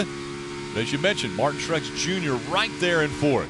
I think that was big for Chase Elliott to be able to get back in front of Keselowski for a bigger reason than just that one spot. Think about the races that he has lost. He's lost races late in races on restarts.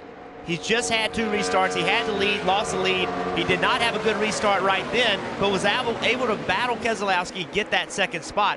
I think emotionally, that was big to immediately get back by the 2 car.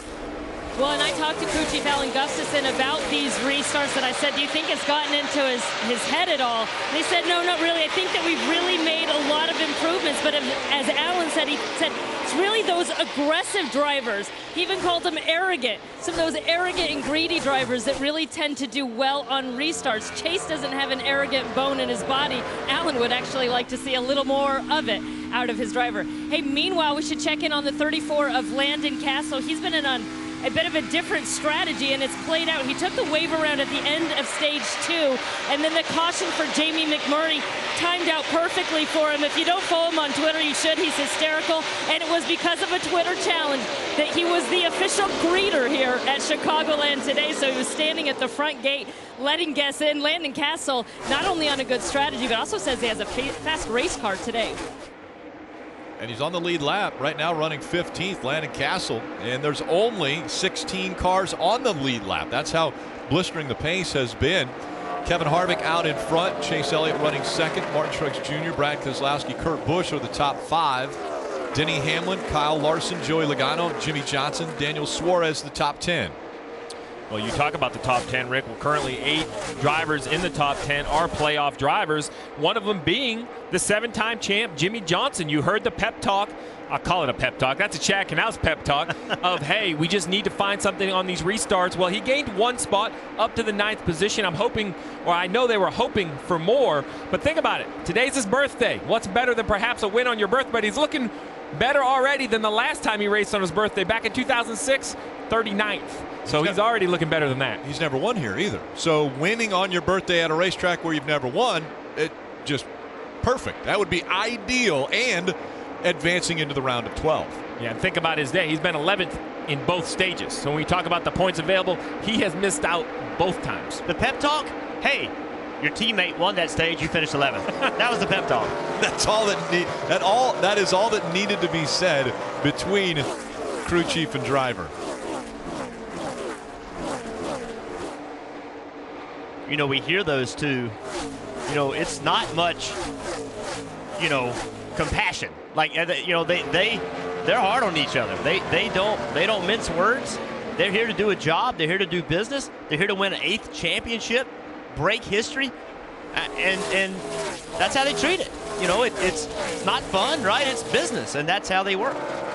We were a part of history a year ago when Jimmie Johnson joined the likes of Richard Petty and Dale Earnhardt Sr. as the only drivers that had ever won 7 championships in NASCAR. Well, Jimmie Johnson could separate himself even from the immortals of the sport with an 8th.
Today's aerial coverage provided by our partners at Smithfield Foods.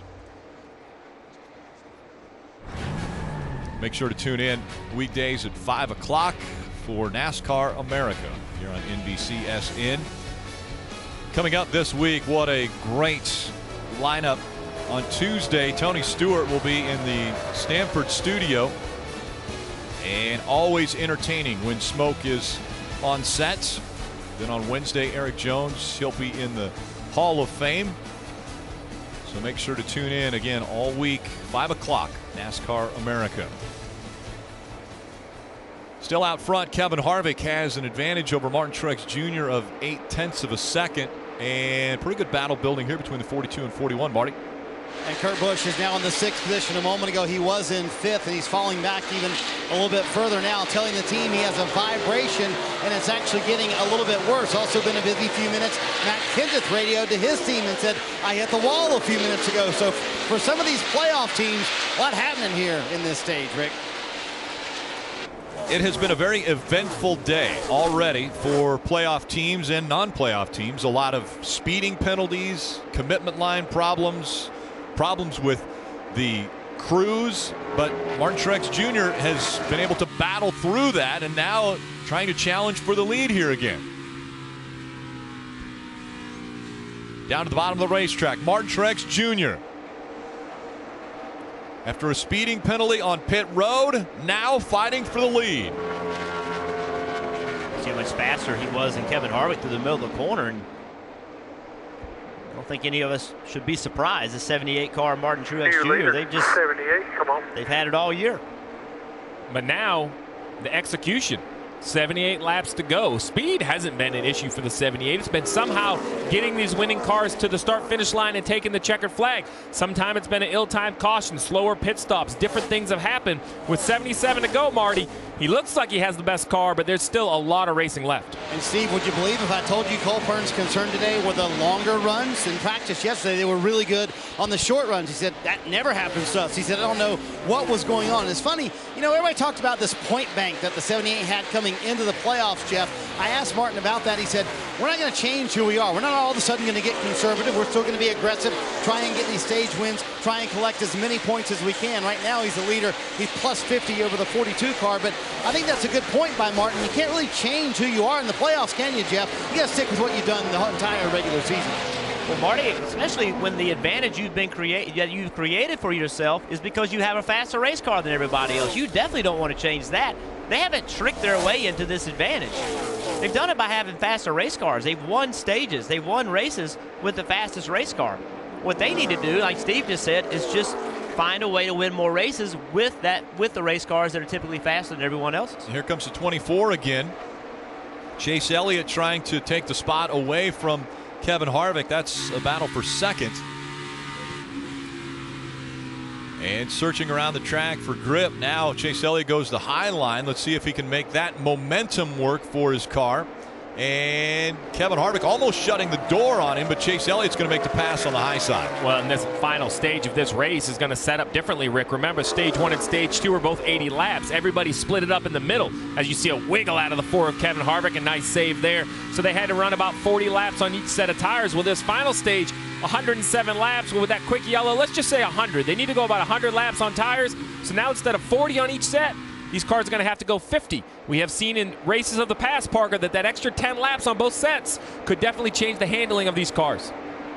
Right, Steve, and actually right now he just came across radio and said he's getting too loose into the corners. That's why he's lost the lead and fallen all the way back to third. And remember, the run before, he was getting too loose off the corners. And I don't think this 4 is surprised to see that 78 go up there and take the lead from them. They knew coming to this race, they felt like compared to the Toyotas, they were maybe the best of the rest. But I think he is surprised to be racing against that 24 right now, guys. Well, listen, we just talked about the 78 of Martin Truex Jr. and how fast they've been, but I think we've got to give credit to these two teams. This 4 car right here, he has led more laps today than in the last 14 races. And then the 24 car, he's led more laps than in the last 22 races. So at the time where you have to step it up, where the pressure's on, both of these two teams have found a way to be better when it counts. We mentioned so much about mind games and the pressure. What about the mindset of a driver that's in the playoffs? Well, Martin Truex Jr. expounded on that when he talked earlier to Dale Jarrett. Selfish and greedy. I mean, those are, you got to be out there all for yourself and not worry about anybody else. Sometimes it's hard. Sometimes you don't want to rub this guy wrong or that guy wrong, but you know to get the win or to put yourself in position to win races, sometimes you've got to piss people off, make them mad, do things they don't like. That's just part of the deal. So you haven't lost any of the desire to compete at the highest level, even though you've been doing this a long time? I think the closer you get, the more success you have, and you feel how good that feels. You get more greedy. You want more. You know, the more you win, the more you want to win. At least that's where I'm at in my career right now. Split personalities. That's where it is. Martin Truex Jr. off the racetrack, unbelievably nice, unbelievably kind, giving. On the racetrack, you can't race like that. You have to race like your mom told you not to act when you were playing with your friends. That's how you have to race. You have to have a split personality. And he wants to take everything he can get. And right now he has the lead. We want to take a look at today's Toyota driver updates. 4 of the 5 Toyotas are in the playoffs. That's why they're in yellow. And you see 3 of the 5 are currently running in the top 10. Yeah, you see Kyle Busch back there in 17th. Why is 17th important? Well, he's the first car 1 lap down, so he just needs that lucky break. He needs the yellow to fly so he can get back on the lead lap. His lap times are very good. They're top 5 lap times. But right now he's still trying to battle to get back on the lead lap. And he goes to shortcut once again. Across the apron. Martin Truex Jr., the dominant season that he's been able to put together, and we have always, when we go to a 1.5-mile track, have always looked at the 78 as the favorite.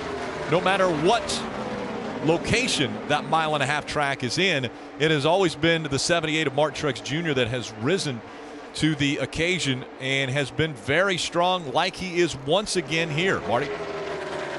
And Rick, Kurt Busch 16 laps ago or so was running in the 5th position, but he cannot stand that vibration any longer. And Steve can tell you about this. It's a very tough position for a crew chief to be in. Tony Gibson saying, I need you to stay out longer, but the driver saying, I can't stand it any longer. So here's another playoff team, maybe a loose wheel. The team did say they felt like they got all the lug nuts tight, but they're going to have to pit here. Their hope here for Tony Gibson, maybe they can drag more cars down pit road and this won't hurt too bad for Kurt Busch, but he just could not stand that vibration in the 41 car any longer. Marty, I understand Tony's thought that maybe him putting on new tires will drag those lead lap cars to pit road, but with 66 to go, these leaders are still outside their fuel window, and with these long green flag runs we've seen today, Rick, even though these leaders will be losing time to Kurt Busch, I don't believe any of them will come to pit road until they can make it to the end of the race on fuel. And what's that number again? Around 50, 55? 55, 56, maybe they stretch it to 58. 66 is way longer than anybody in the garage here talked that they could go. Out in front, Martin Truex Jr. with 65 laps to go. We go NASCAR nonstop.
NASCAR on NBCSN is brought to you by Liberty Mutual Insurance, helping drivers worry less on the track and on the road. You're watching Monster Energy Cup Series racing from Chicagoland Speedway. It's the Tales of the Turtles 400. Parker. Well, guys, I'm looking at that 78 run the bottom and drive away from the rest of the field, and it's so reminiscent of what we've seen him do at these mile and a halves, which is paint that white line on the bottom. And I believe this race has fallen into his hands because of the weather conditions out here. It has been a cloudy, overcast day, which it wasn't for any of the practices, and the track temp is actually 30 degrees lower than these cars practice, and therefore the top line has just not come in. And Jeff, I think this is exactly what the 78 wanted. This race has literally come to them.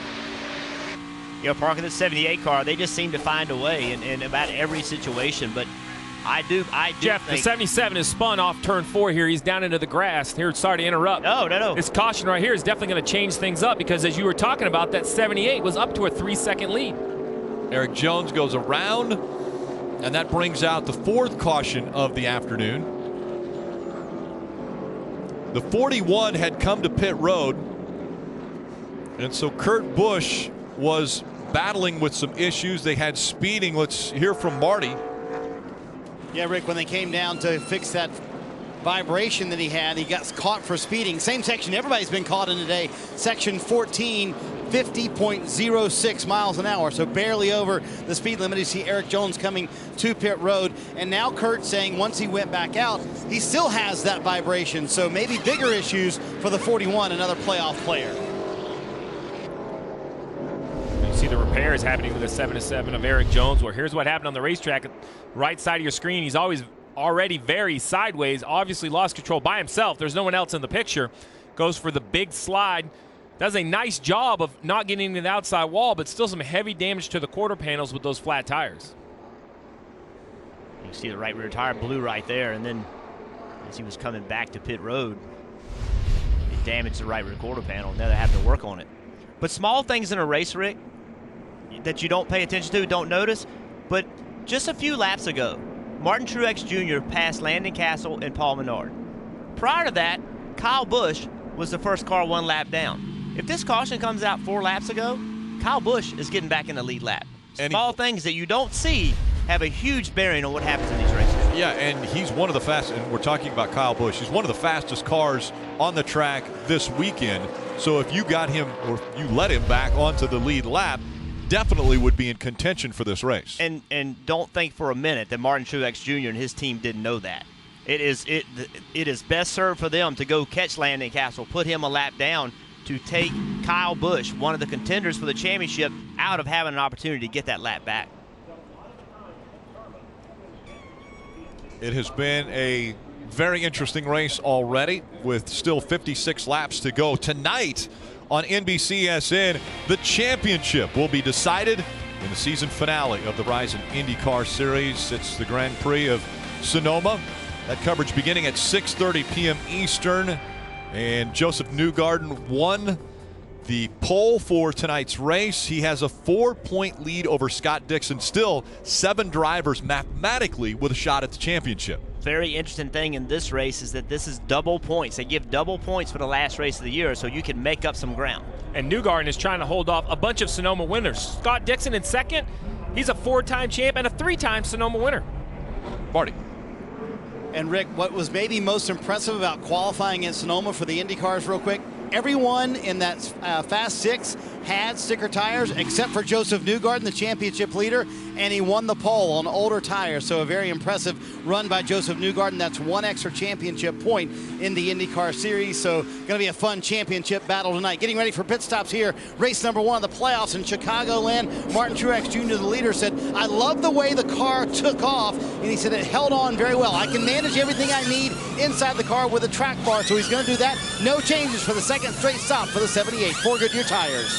Chase Elliott pits from second. He said, I don't really know what to tell you. I'm still pretty happy with the car, and I feel like it's pretty fast for what our potential is. No changes on the 24, 4 tires and fuel, Parker. Kevin Harvick has just been getting too loose late in the run. That time it was loose in. They went back on a wedge adjustment. 4 Goodyear tires, Sunoco fuel for Kevin Harvick to see if he can catch that 78. One of the things everyone is holding their breath, though, as we watch the race off the pit road brought to you by Kroger Click List, is speeding. Don't speed on pit road. It has caught numerous teams already.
This fall, anywhere in the world, when Americans are at risk, one team brings them home. The Brave premieres next Monday, September 25th on NBC. Let's go to Rutledge Wood. Rick, we've been talking all day about what a big sports town Chicago is, but a lot of fans may not realize that they actually used to race inside Soldier Field where the Bears play. Take a look at these pictures. They raced there from 1935 till 68. They did stock car races, midget races, you name it, but the action was insane in there. Check this out. I mean, that's not a way you want to end your day, but obviously when they built this track out here in Joliet, the fans showed up in huge numbers. Again, just another thing that adds to that great sports town that is Chicago. Look at that Soldier Field. Wow. Absolutely beautiful. So many great venues here in the Chicago area. Want to listen into the 78 radio as they decide lane choice. I think better restart call. Outside to the Harvick. Yeah, I think that's fine. Yeah. 724 to be second. I was going to take the bottom. 10-4. Race leader gets to choose either the inside or the outside lane, and then everyone, or actually the other driver running second, will have to take whichever one the race leader doesn't want to take. And then from that point back, every odd number started position has to start on the inside. Well, this is it. We talked about restarts. 53 to go. They can all make it on fuel. Will it go green until the checkered flag? Right now, Truex Jr. with a great restart has the advantage. He's in front of Kevin Harvick, Brad Keselowski. So, I guess boisterous earlier in the weekend, talking about the strength of the manufacturers, currently running in the third position.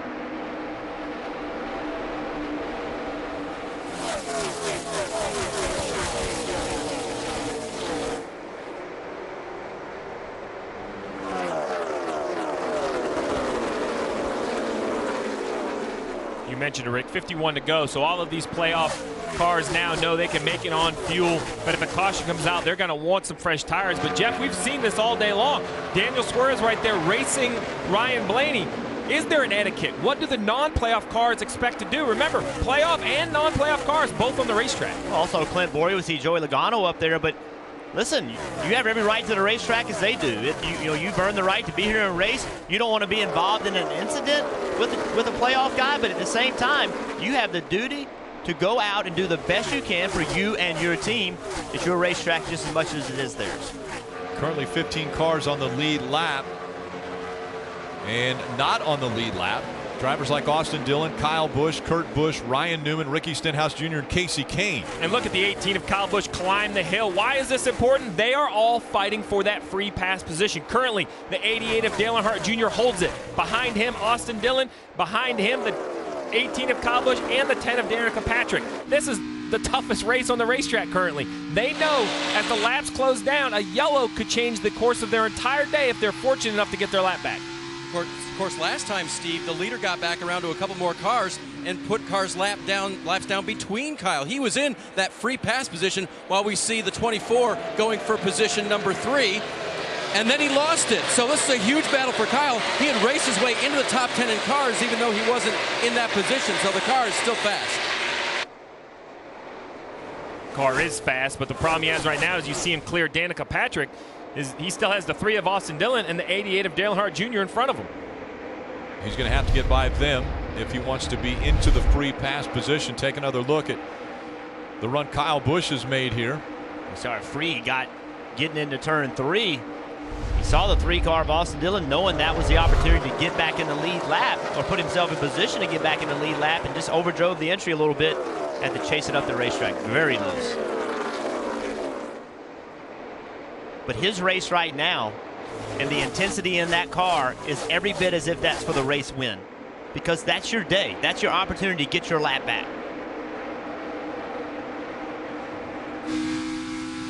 Denny Hamlin there made short work of Brad Keselowski for the 4th position. He made that look pretty easy, Rick. They make it look a lot easier than it actually is. Martin Truex Jr. out in front. We saw just moments ago the Roscoe, Illinois native Danica Patrick on the racetrack. And big news this last week from Danica. She actually posted it on Facebook that said she will not be back with Stewart Haas Racing in 2018. So she becomes a free agent in the world of NASCAR and racing to find out if she will have a ride in 2018. Also, Eric Almirola in the same position. So Almirola will also be a free agent, joining Matt Kenseth. Kurt Busch has been rumored that direction as far as not having a ride in 2018, and Kasey Kahne. And some people had speculated that Danica Patrick was just going to bow out, that she didn't want to race anymore. But her comments later this weekend were that when she made that announcement, part of her felt like she died. That she wanted to race, that she loved racing, but at the same time, she wants to be competitive. She can't drive a competitive car. She doesn't feel like she can have a shot, then she doesn't want to do it. Brad Keselowski, we just mentioned Denny Hamlin made it look relatively easy to take the 4th position.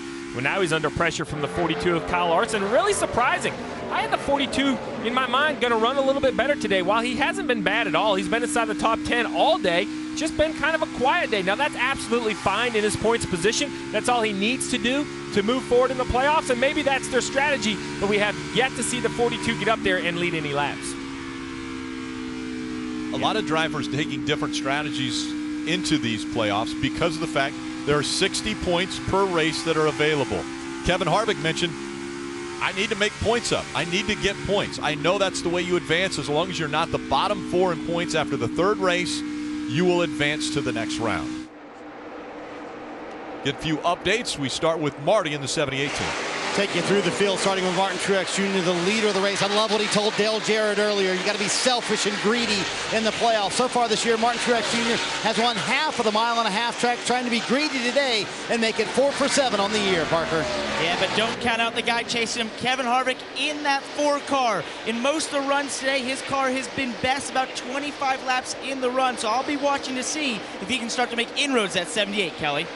Priority for Chase Elliott winning. He said, we've had a year and a half to do it. I take a lot of pride in it. And look, I've got just 10 races left driving these 24 cars. It would mean a lot to me to add to the win list on the 24 car. Remember, he switches to the 9 next year. Kelly, on that last run, the 11 car of Denny Hamlin was on the splitter to start the run, and when it comes off, he was loose in and off the corner. They made an adjustment for it last time, Marty. Hey, Paul Wolf told me earlier today, he said, you used to come to the first race of the playoffs, bring all brand new stuff. Not this year. He said, because of the new format, we've been bringing our best stuff every week. Right now, Brad Keselowski saying the car like had a light switch go way tight in that 2 car, Kelly. Well, the 42 of Kyle Larson could probably play things pretty safely in this first round. Their mindset is to go about their business like they have through the first 26 weeks of this year. He said, look, we can't change our mind now, be more or less aggressive. That's when you get into trouble. We just got to do what we do, let the points take care of themselves. A couple positions back on track is the 7-time champion of Jimmie Johnson. When asked if he had thought much about what number 8 would bring, he said, no, I really haven't fantasized about it, except that potentially we could get number 9 or 10. Look, you're only as good as your last race. Maybe one day in my rocking chair, when the dust is settled, I'll have time to reflect on it, Marty. Kelly, it's been a solid but not terrific day for Matt Kenseth, running in the 9th position right now. He told me before the race, biggest thing for us, we just have to build some momentum. He said we're a much better race team when we have momentum going in our direction. Our biggest problem, we can't finish races. So right now, they just want to finish where they're at, top 10, Kelly. Yeah, and Jamie Mcmurray also in the top 10. He's done a nice job recovering after he had that spin out early. This is a company that just feels like they're miles ahead of where they were a year ago. Their equipment is better, and they expect better results in the playoffs this time around, Dave. Kelly, the 21 of Ryan Blaney's car, it was so bad handling that he thought something was broken, but he was encouraged by crew chief Jeremy Bullins to stay with it. They made an adjustment for that loose condition on the last stop, Parker. And Dave, Austin Dillon is in 16th place, but he's the first car 1 lap down, and he's in a furious battle with the 18 car to hold him off to be that car, the first car 1 lap down, if they were to get a caution, Dave. And he can see him. There is the black nose of the 18 of Kyle Busch. Isn't that a good-looking race car? The Skittles car coming to try to get back in the free pass position and maybe back on the lead lap, Marty. Even further back, older brother Kurt Busch. Remember they had that vibration a little while ago, then sped on pit road. They are down 1 lap right now. A moment ago, Tony Gibson said, hey, the 3, a little bit further up, that's your bogey. Go get him, and we can get the free pass. But there's a long way between the 3 and the 41, Rick.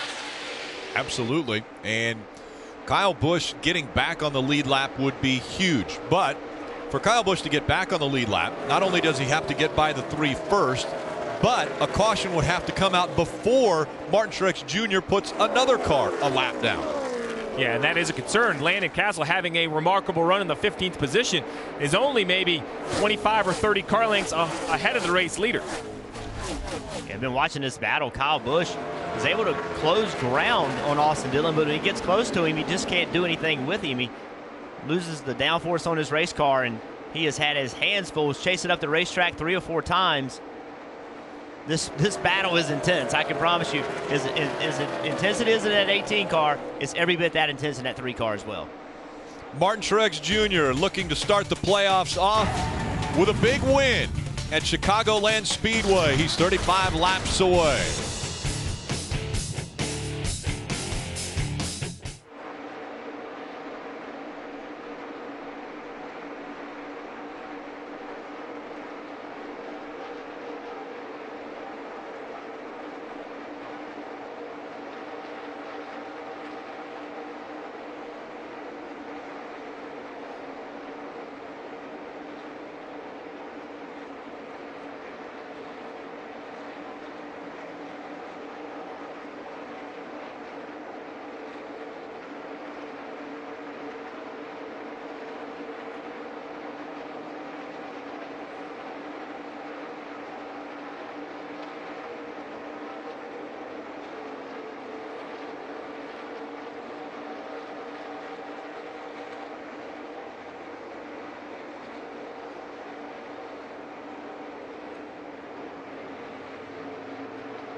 Coming up after the checkered flag on NBCSN, it's continued post-race coverage from here at Chicagoland. And then that's going to be followed by the season finale for the Verizon IndyCar Series live from Sonoma. A championship will be determined tonight in the Verizon IndyCar Series. And this has been an incredible battle between Austin Dillon and Kyle Busch. Is he going to get by him? Finally. Kyle Busch working to the inside of Dillon. And Austin Dillon will now fall back to the 16th spot. Kyle Busch is the highest non-lead lap car right now, scored at 15th. Yeah, we had mentioned Landon Cassill. Cassill had to come to pit road. Now Paul Menard is the last car on the lead lap. So as you mentioned, Kyle Busch is a position behind him. Great run by Paul Menard in that 27, currently in the 14th position. And the hits keep coming for the 17. He was on pit road and speeding again. So Ricky Stenhouse Jr. had battled back to be 1 lap down. Now is 3 laps down again.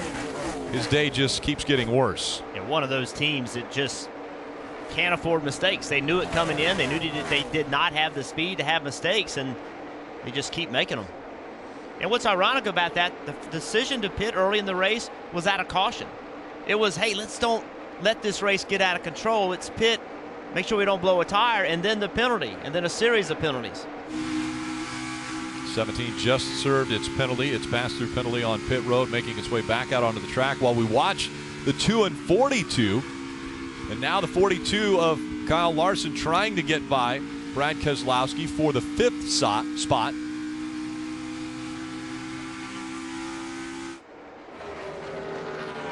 Martin Truex Jr. has a 2.5-second lead over Chase Elliott, who's running in 2nd. With 26 laps to go, Kevin Harvick runs 3rd, Denny Hamlin 4th, and then this great battle for 5th.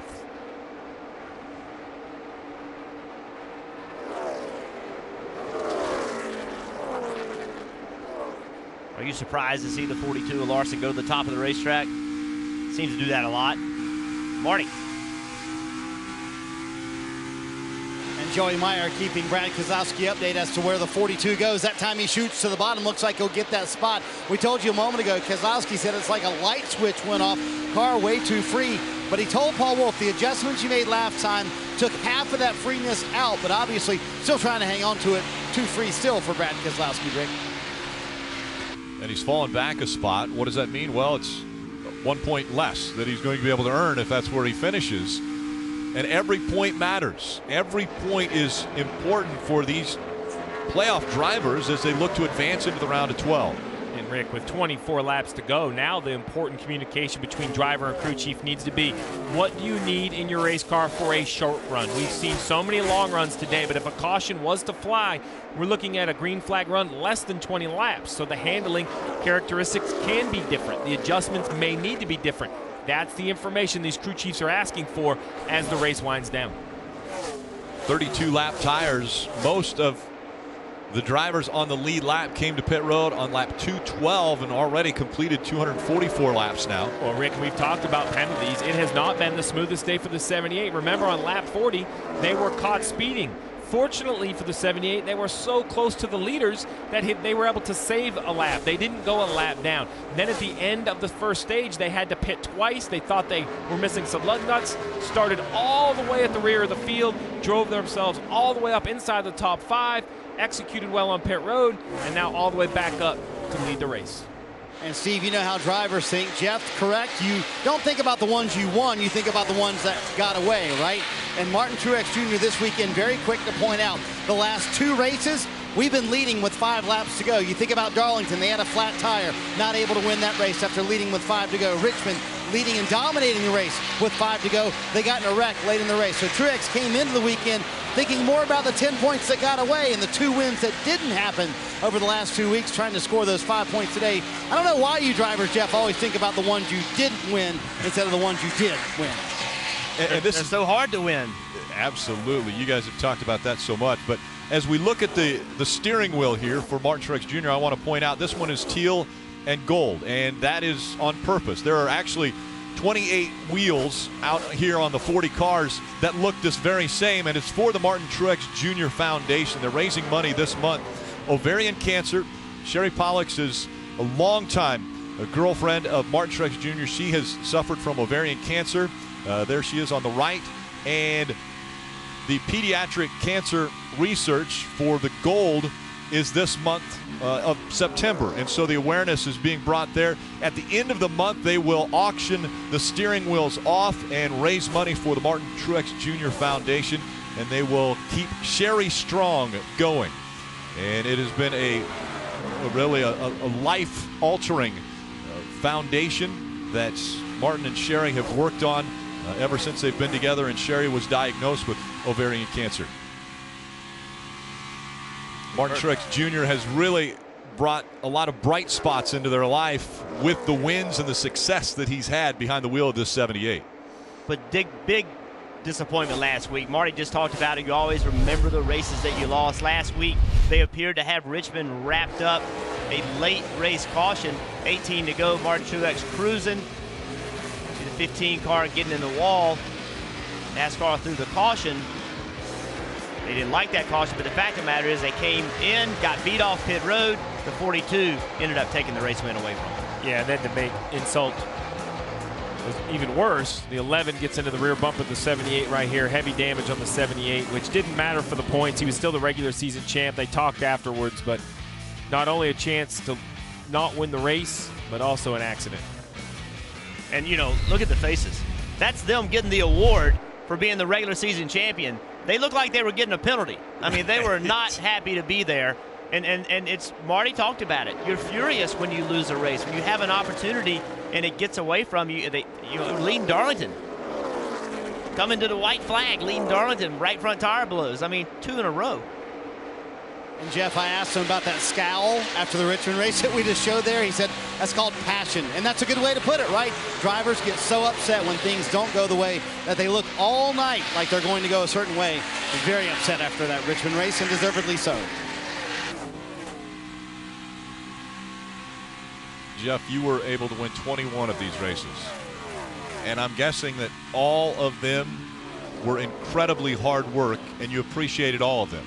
I think so many times we see a driver like a Jimmie Johnson go out and win 83 races, and you think, oh my gosh, you know, they can win these races at any time, but they're not easy. These are the best in the world at stock car racing that they've got to compete against every week. Well, they're extremely difficult to win, and each one has its own personality and its own challenges, so that's why each and every one of them means so much. Well, the races aren't easy, and neither are the playoffs, but a team that has rebounded. Remember, they were the cause of the yellow today, the one of Jamie McMurray, currently running in the 10th position.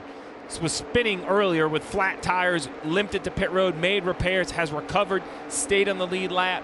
Jeff, you talked about this one car. They were the model of consistency, and that's what we needed to see out of them. Well, they have done it. 10th by no means is a win, but they have limited the damage, unlike the teams like Stenhouse Jr., 4 laps down, Ryan Newman, 3 laps down. Dave, this one car, Jamie McMurray, staying on the lead lap, currently in the 10th spot. And Steve, as a former crew chief, let's talk about the 18 situation and Kyle Busch. They saw the data over time trending toward their teammates' pit road crew. It looked better. It looked like a way that could help your team in the playoffs. So when the opportunity came and all the managers got together and said, would you like to make the switch? You were Adam Stevens and you said, yes, I will. I'll take that team. Then today, 2 execution errors in the opening run. What do you do this week? Well, it's going to have to be some meetings, because one thing that data and statistics do not take into account is playoff pressure. We talked about it at the opening of the show. The playoffs are here. The drivers feel it. The crew chiefs feel it. The pit crews feel it. This is different. This is not the regular season. A championship's on the line. I thought you brought up a great point in Countdown to Green. That crew was used to pitting a driver that was running 8th to 10th. The pressure running 8th to 10th is not the same as if you're leading the race and you have to nail your pit stop to make sure you leave pit road with the lead.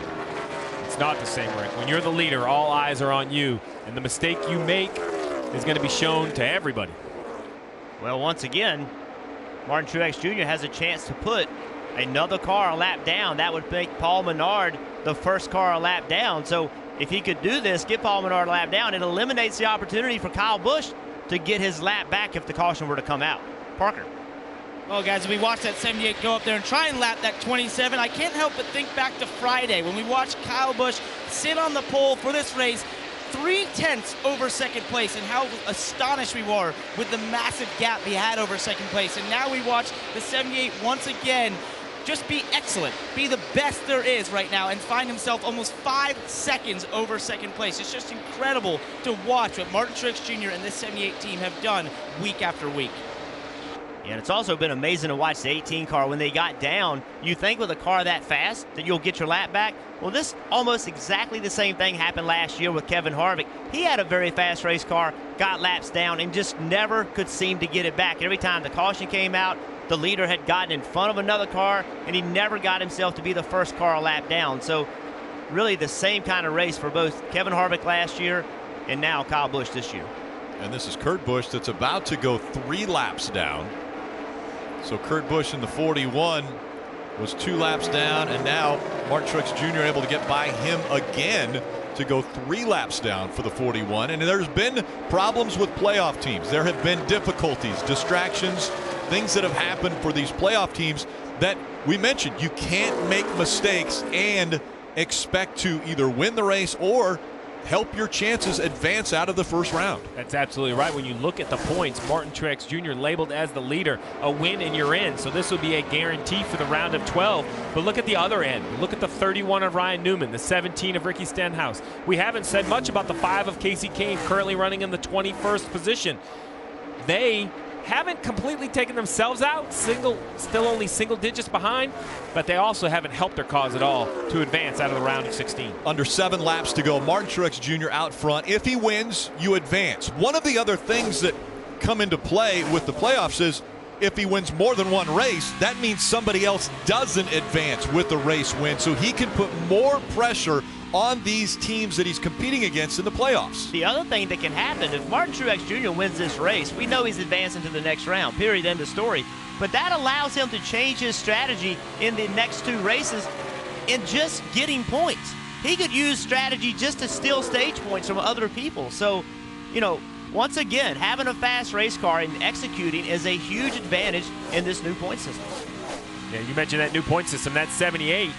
He already had that huge gap, 53 points earned over the regular season. Well, this will be 5 more points earned, and while he won't realize those for a couple races, when the round of 12 comes along, that's just a little bit more of a cushion, just a little bit more of a safety net if trouble happens in that round. Remember, that round has Talladega in it. The best thing you want is a little safety net going to Talladega. I think it's funny that the crew chief over here is already worried about Talladega. I don't blame him. He's right. You know, we talked a lot about the 78 of Martin Truex Jr., but I think another team that really has made a statement today is the 24 of Chase Elliott. I think everyone had them perhaps working out of the round of 16, but how far could he go? Well, remember, half the races in the playoffs are 1.5 miles. The first one being 1.5 miles here at Chicago. And here is the 24 of Chase Elliott, who's already won a stage, currently running in the 2nd position. While he hasn't got up and passed the 78, he has emerged a little bit of that mid-pack team as perhaps a favorite to extend his playoff hopes, go farther into the playoffs. And I think maybe showing a little bit of strength here in this first race of the playoffs is Kevin Harvick, who might not have been on the radar of many teams looking at these playoffs as a potential champion, but now I think this is making a statement with what Kevin Harvick has been able to do. Yeah, and I think Denny Hamlin having a solid day in 4th. I think this is a sneaky, dangerous team. If Denny Hamlin and his team can just slowly, quietly advance on, I think the experience of losing a championship at Homestead, Miami, I think that will pay dividends for Denny Hamlin if you give him another shot. Well, don't remember, the 11 is racing without his crew chief. Wally Brown's on top of the box today. Mike Wheeler comes back next week, so mission accomplished to race without your crew chief. I think also mission accomplished for Kyle Larson. I know the goal was not to come here and run in the 5th position, but the goal was to come here and not remove himself from the first round of the playoffs, and I think he's done that. He currently is way above the cut line, and it's kind of been an uneventful day. Sometimes, Rick, while that's not flashy, uneventful is the key. And right now, that's exactly what Martin Truex Jr. wants. Uneventful. He doesn't want anything to happen. He has over a 6-second lead, almost a 7-second lead on Chase Elliott. As he comes to the start-finish line, 1 lap to go. Sponsored by Credit One Bank from Chicagoland. Martin Truex Jr. battled after adversity, and he did it a year ago. Last year, in 2016, he was able to win this race after having issues. They had a problem with the tire early in the race. Then they battled back. Well, it was a speeding penalty. Today, he's battled back, and he has once again shown his dominance on mile-and-a-halfs. Martin Truex Jr. is going to win the first race of the playoffs. Congratulations, Martin.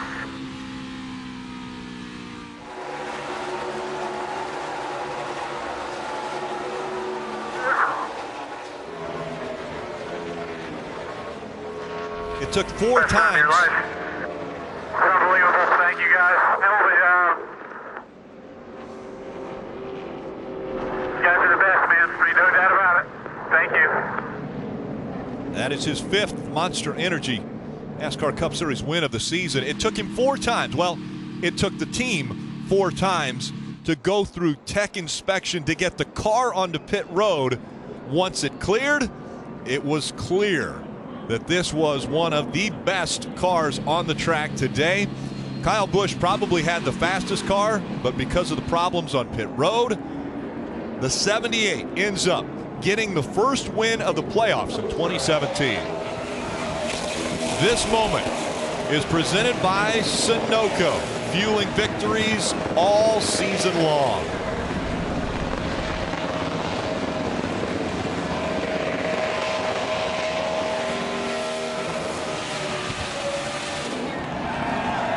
And there went the tire. You see part of it going right into the car with him.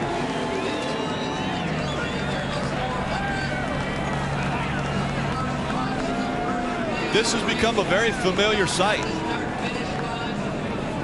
12th time already that Martin Truex Jr. has won one of the Monster Energy Cup Series races.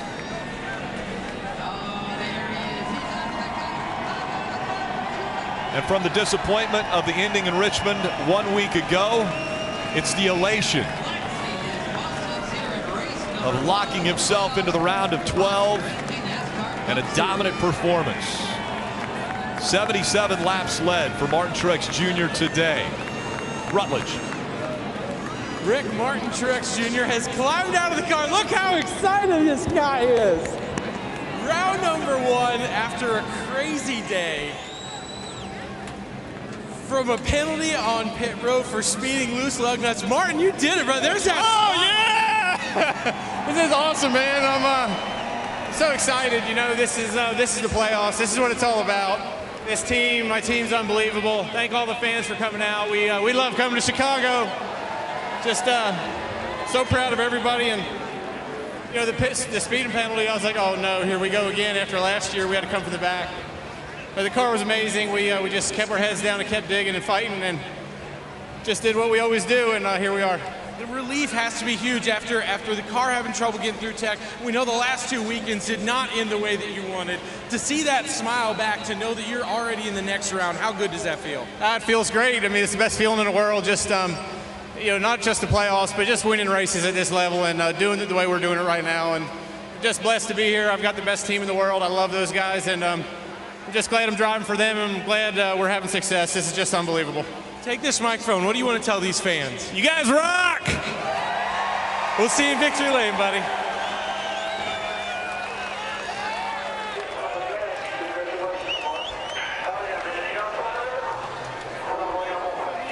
There's so much more that Martin Truex Jr. wants to accomplish. His career has definitely been one of ups and downs. At the low point, he wasn't sure where he was going to race for.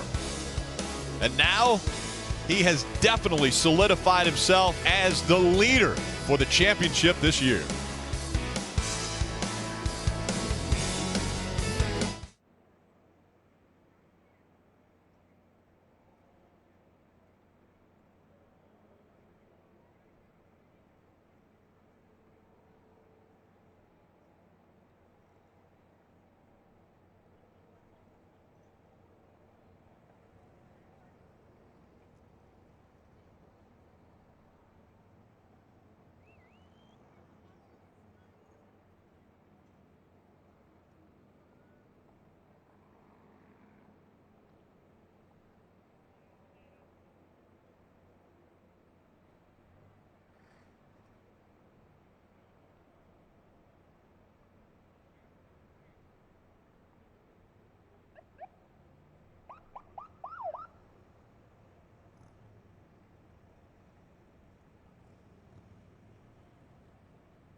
I talked about the fact that Martin Truex Jr.'s career has been filled with ups and downs, well, his personal life as well. He and Sherry Pollux continue to smile and cherish every time the 78 can have success, because they understand that it's just a part of life, and they know how big life and how important it is because of the trials and tribulations that they've had to go through.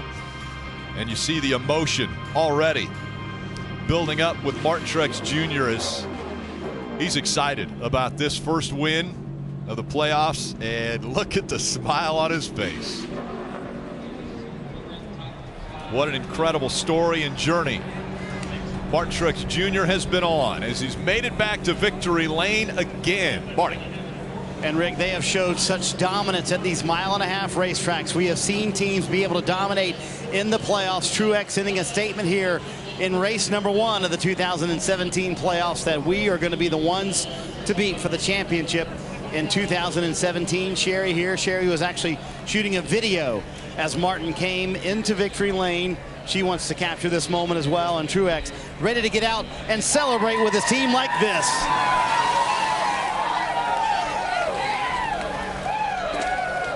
What an amazing performance from this race team.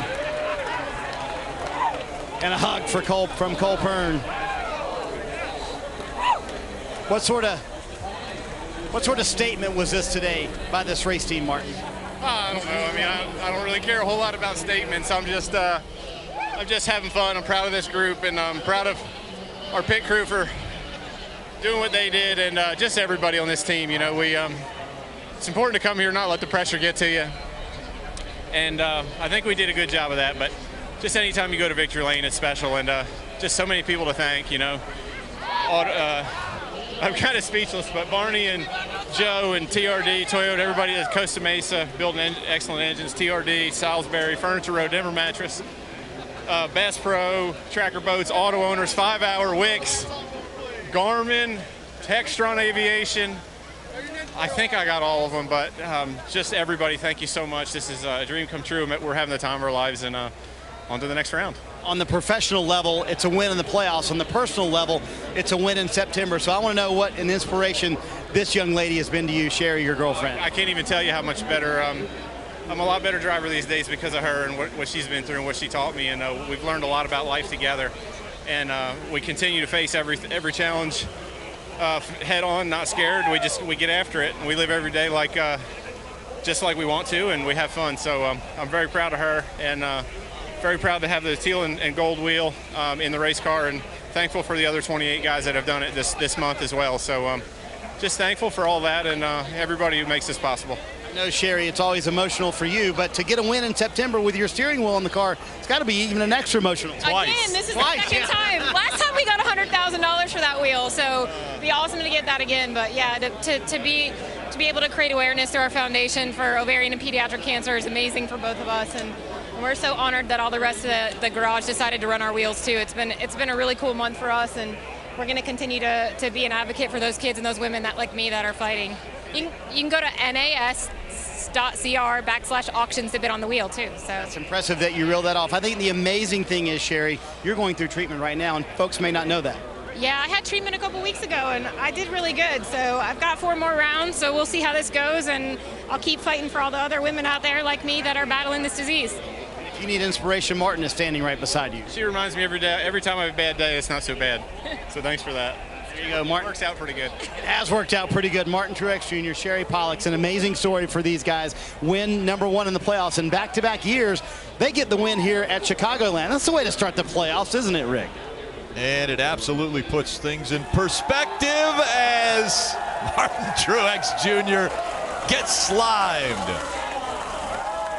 right there in victory lane at Chicagoland. Well, it's time now for the post-race show with Chris Devoda, Dale Jarrett, and Kyle Petty.